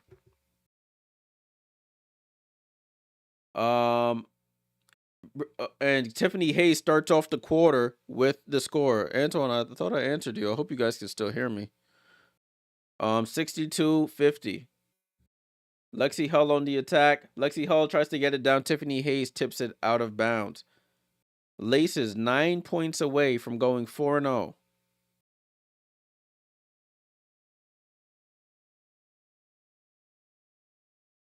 Lexi Hull checks out. Kalia Copper and Angel Reese check back in.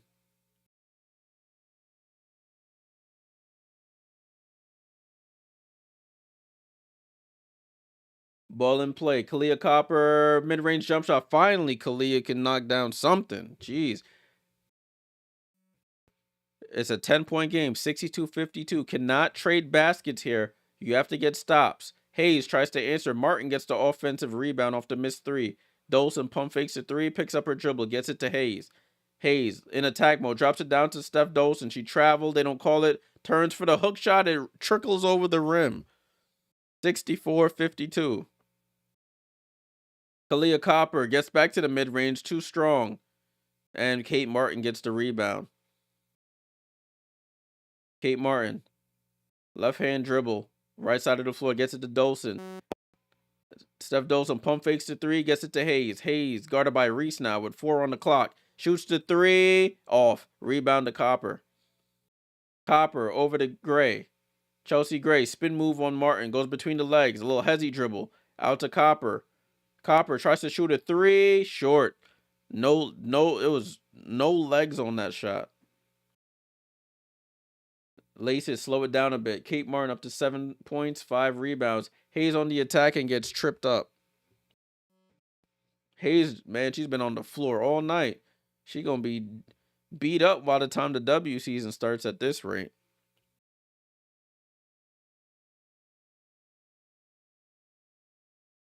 Kate Martin goes to the bench. Kayla McBride checks back in.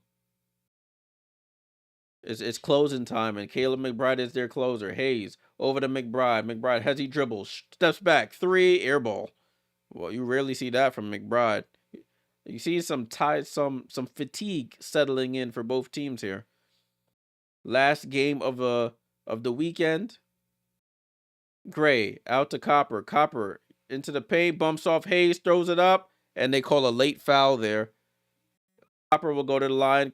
Hayes holding her face again. My goodness, she gonna look like a war vet by the time this is over.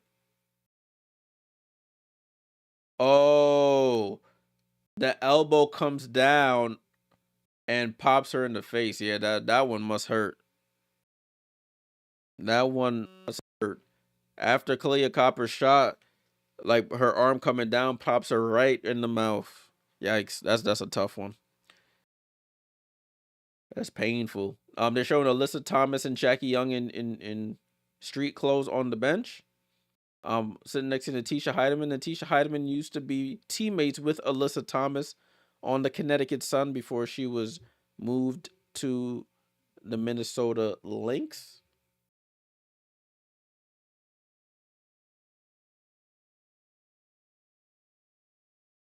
Hayes is coming out the game. She's going to the locker room.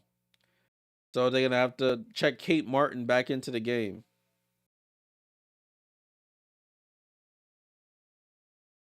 So they said Hayes' night is done. I guess it's better that way. She's been taking a beating tonight. 64-54 after that free throw by Kalia Copper.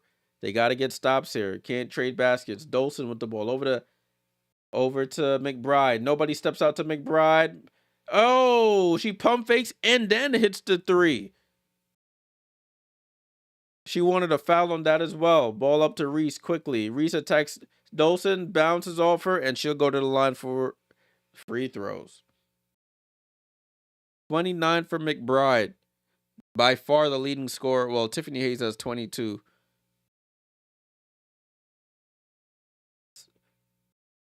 So Angel Reese going to the line for one free throw worth 2 points here. for 15 points. Reese hits the free throw.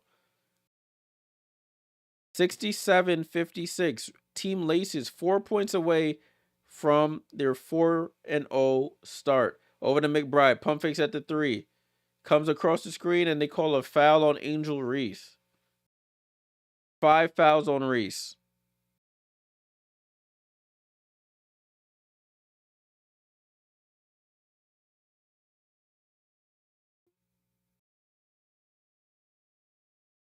Ball to McBride. Back to Martin. They looking for McBride. Oh, good back cut by McBride. Throws up the scoop. Too strong. Chelsea Gray on the push. Chelsea Gray walks into a top of the key 3. Short. That's fatigue right there. All the shots are short. Dolson, top of the key. They get it to Martin. Martin. They leave her open for 3. Off the back rim. Rebound to Gray. Chelsea Gray into the paint. Chelsea Gray gets blocked by Steph Dolson. Reese gets the rebound. Can't secure it, though. It goes out of bounds. Man, you can see the players. They are dog tired. The Laces call a timeout, trying to settle them down, get them some breather, and probably run up a set here so they can get out of this game with a win.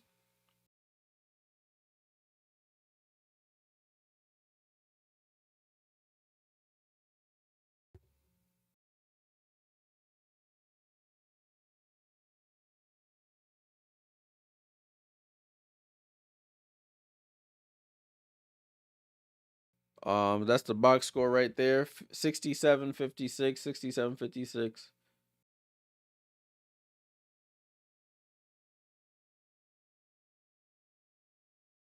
Some guy got an Asia Wilson MVP t-shirt on in the crowd. Man, they just focusing on this guy. Let me get some water. This game has dragged along, I'm not gonna lie.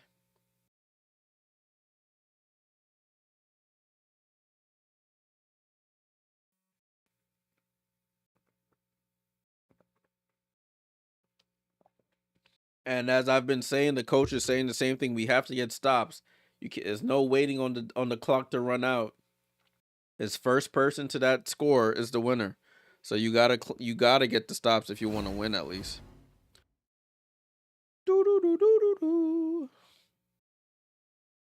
All right, guys, we're almost done. We're almost done. It is now 10:04 here on the East Coast. 10:04 p.m.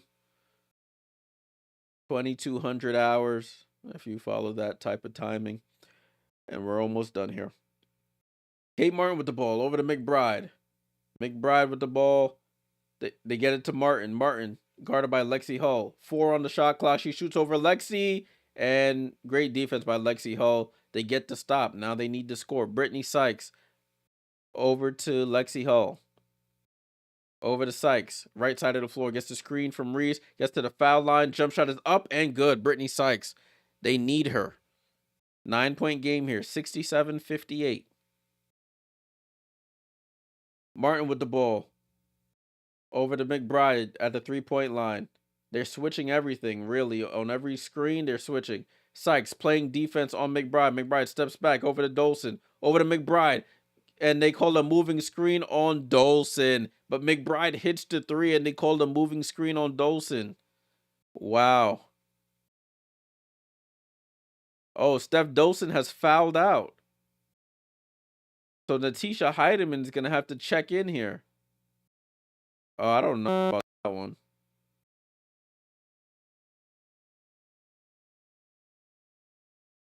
Oh, they're gonna challenge that call because that'll be huge. They're challenging the call.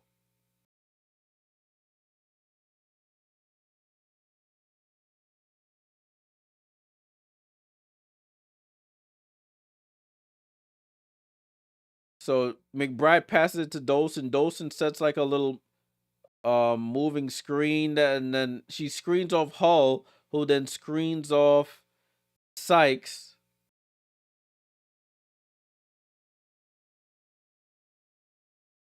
Yeah, I think that basket should count. I don't think that was a foul. That should be a 3-point basket.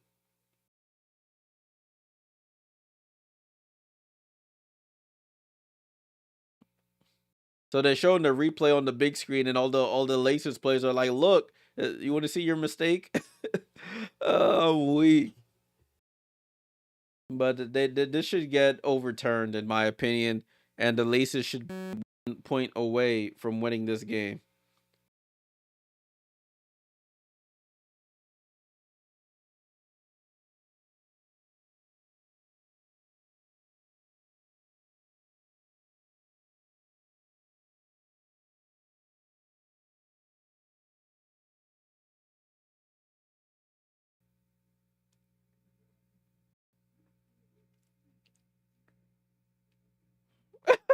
Steph Dolson to like, is this my fifth or sixth foul? He's like, I think it's your sixth. She's like, did you challenge it?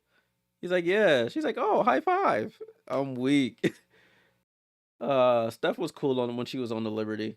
She had one game. There was a game where she hit like 5 threes, 4 or 5 threes. Crowd was going crazy.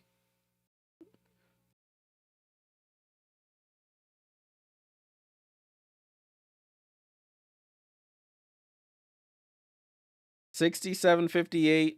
It's funny, they're really like giving all the audio and video of the huddles.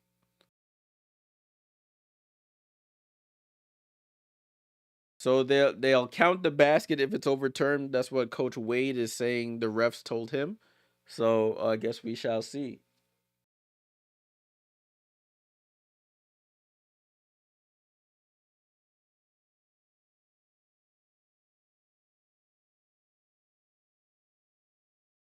Hey, Auntie in there doing her thing. Not my auntie, but Auntie. Oh, they say it's an illegal screen, so they confirmed their own call. Challenge was useless. So Steph Dolson has fouled out. Natisha Heideman's going to have to check in. 67-58. Winning score is 71. Brittany Sykes, let's see if she could do anything. She attacks Kate Martin, gets to the basket and scoops it home. Foul and one. So Brittany Sykes can make this a 6-point game with the made free throw. I don't know if that's not a foul though, but whatever. Yeah, this crew is this crew, I don't know. I don't know if they get paid per hour. They're trying to get some extra bread on their check. As Sykes misses the free throw, gets her own rebound, pulls out for a three. Oh, I'm about to say. Oh, fight for the rebound between Reese and Hull. Reese just throws it over her head and saves it. Gets it down to Reese, and they call a foul on the floor. That should put the Laces over the limit according to the announcers.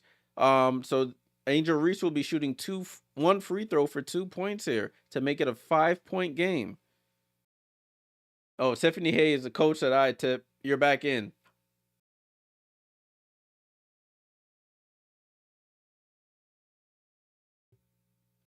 Reese rattles in, and it's a 5-point game here, people. 67-62.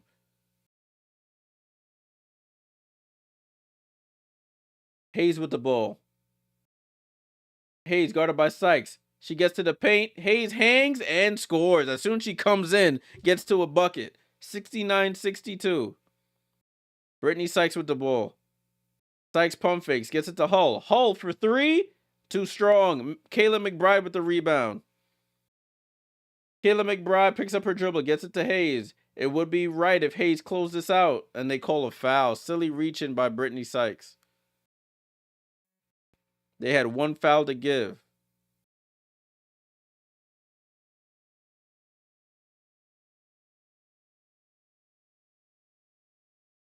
So next basket win for Team Laces. Kayla McBride to inbound. Let's see what they run out of here. They get it into Kate Martin. Kate Martin for the layup. Oh, and she gets fouled. Oh, no. They prevented the Kayla McBride from getting it, but Kate Martin cut to the basket. Reese got lost. She tried to go for the block, and it results in a foul. So this free throw will win the game for Kate Martin. I think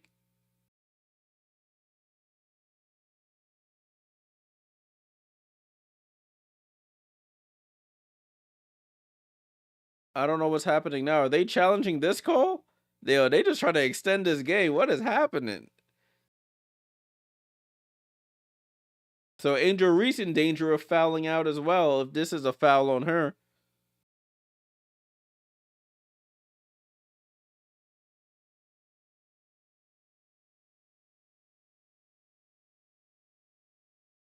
So I guess they wanted Angel Reese to stay in. So they challenged the call. Oh yeah, she hits her in the face. That's a foul. That's a foul, man. Just get it over with. You lost. I'm weak. It's a foul. There's no doubt about it. Pops her in the face. Pops her right in the forehead.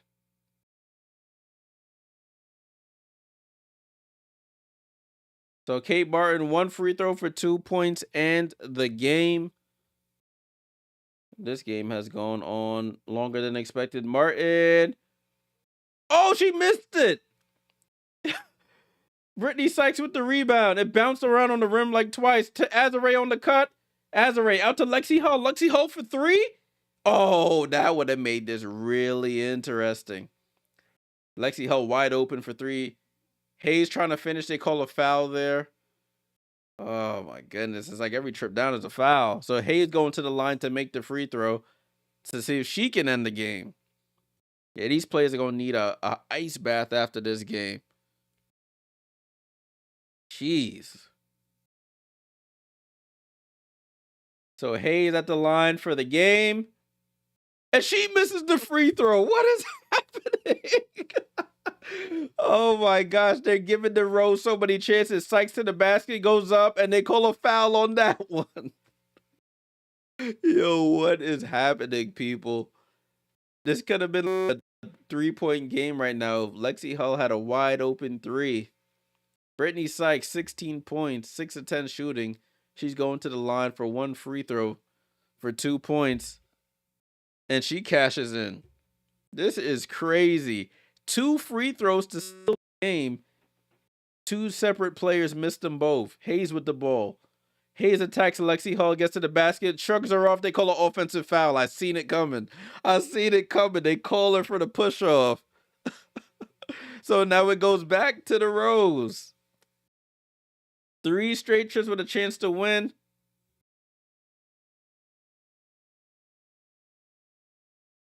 Let's see. Brittany Sykes with the ball. Oh, Sykes fighting Lexi Hull. Lexi Hull pump fakes. Oh, she hesitated. Out to Azare for 3. Nope. And Tiffany Hayes with the rebound. She's going to end this right now. Hayes to the basket, goes up, and misses. Yeah, they have so many chances there. Azare to Sykes. Sykes, Lexi Hull, you got to hit this. Hull for 3. Oh, she can't buy one. Over to Sykes. Sykes for 3. She can't buy one. Oh, my gosh. They've had so many chances. They're just probably so tired right now. Kayla McBride on the attack, spins off, just trips down and falls. No foul. Azare with the ball. Azare walks into a 3, and she shoots an air ball. Oh, my goodness. Yo, this is insane. Yo, they are absolutely tired right now. They are absolutely tired. Ball out of bounds off Team Rose on the steal attempt. Yo. This is the longest drawn out ending I've seen in Unrivaled so far. Yeah, Lexi Hull, she got to hit those. Kayla McBride, step back for the game, finally! And she does the bye-bye, see you. They finally hit one. Laces with the win, finally. Had like 4 attempts to try and win the game. On the 5th one, 5th time's a charm, as they say. They don't really say 5th time, but you know what I mean. And Laces moved to 4-0, finally. Jeez. Yo, that was a wild ending. Super wild ending. Laces moved to 1-0. Liz, appreciate you. See you on the next one. Rose moved to 1-3. What a game that was. That players were absolutely tired, giving it their all. But in the end, the Lakers moved to 4-0 to join Team Lunar Owls at 4-0. So they got the standings updated bottom of your screen. Laces 4-0, Lunar Owls 4-0, Team Final 2-2, Team Phantom 1-3, Rose 1-3, and Mist 0-4. The only team without a win in Unrivaled. All right, y'all. It's been real. Appreciate you guys all tuning in. Make sure you leave a like if you haven't already. Subscribe if you haven't already. Subscribe to the highlights channel. I'm about to get working on some highlights now for this game and for the previous game. I'll be back on Saturday for streaming. I think the first game's at 6 o'clock, so I'll be back then. Appreciate you guys tuning in. Enjoy the rest of your night or day wherever you are in the world, and I'll catch y'all on the next one. Salute.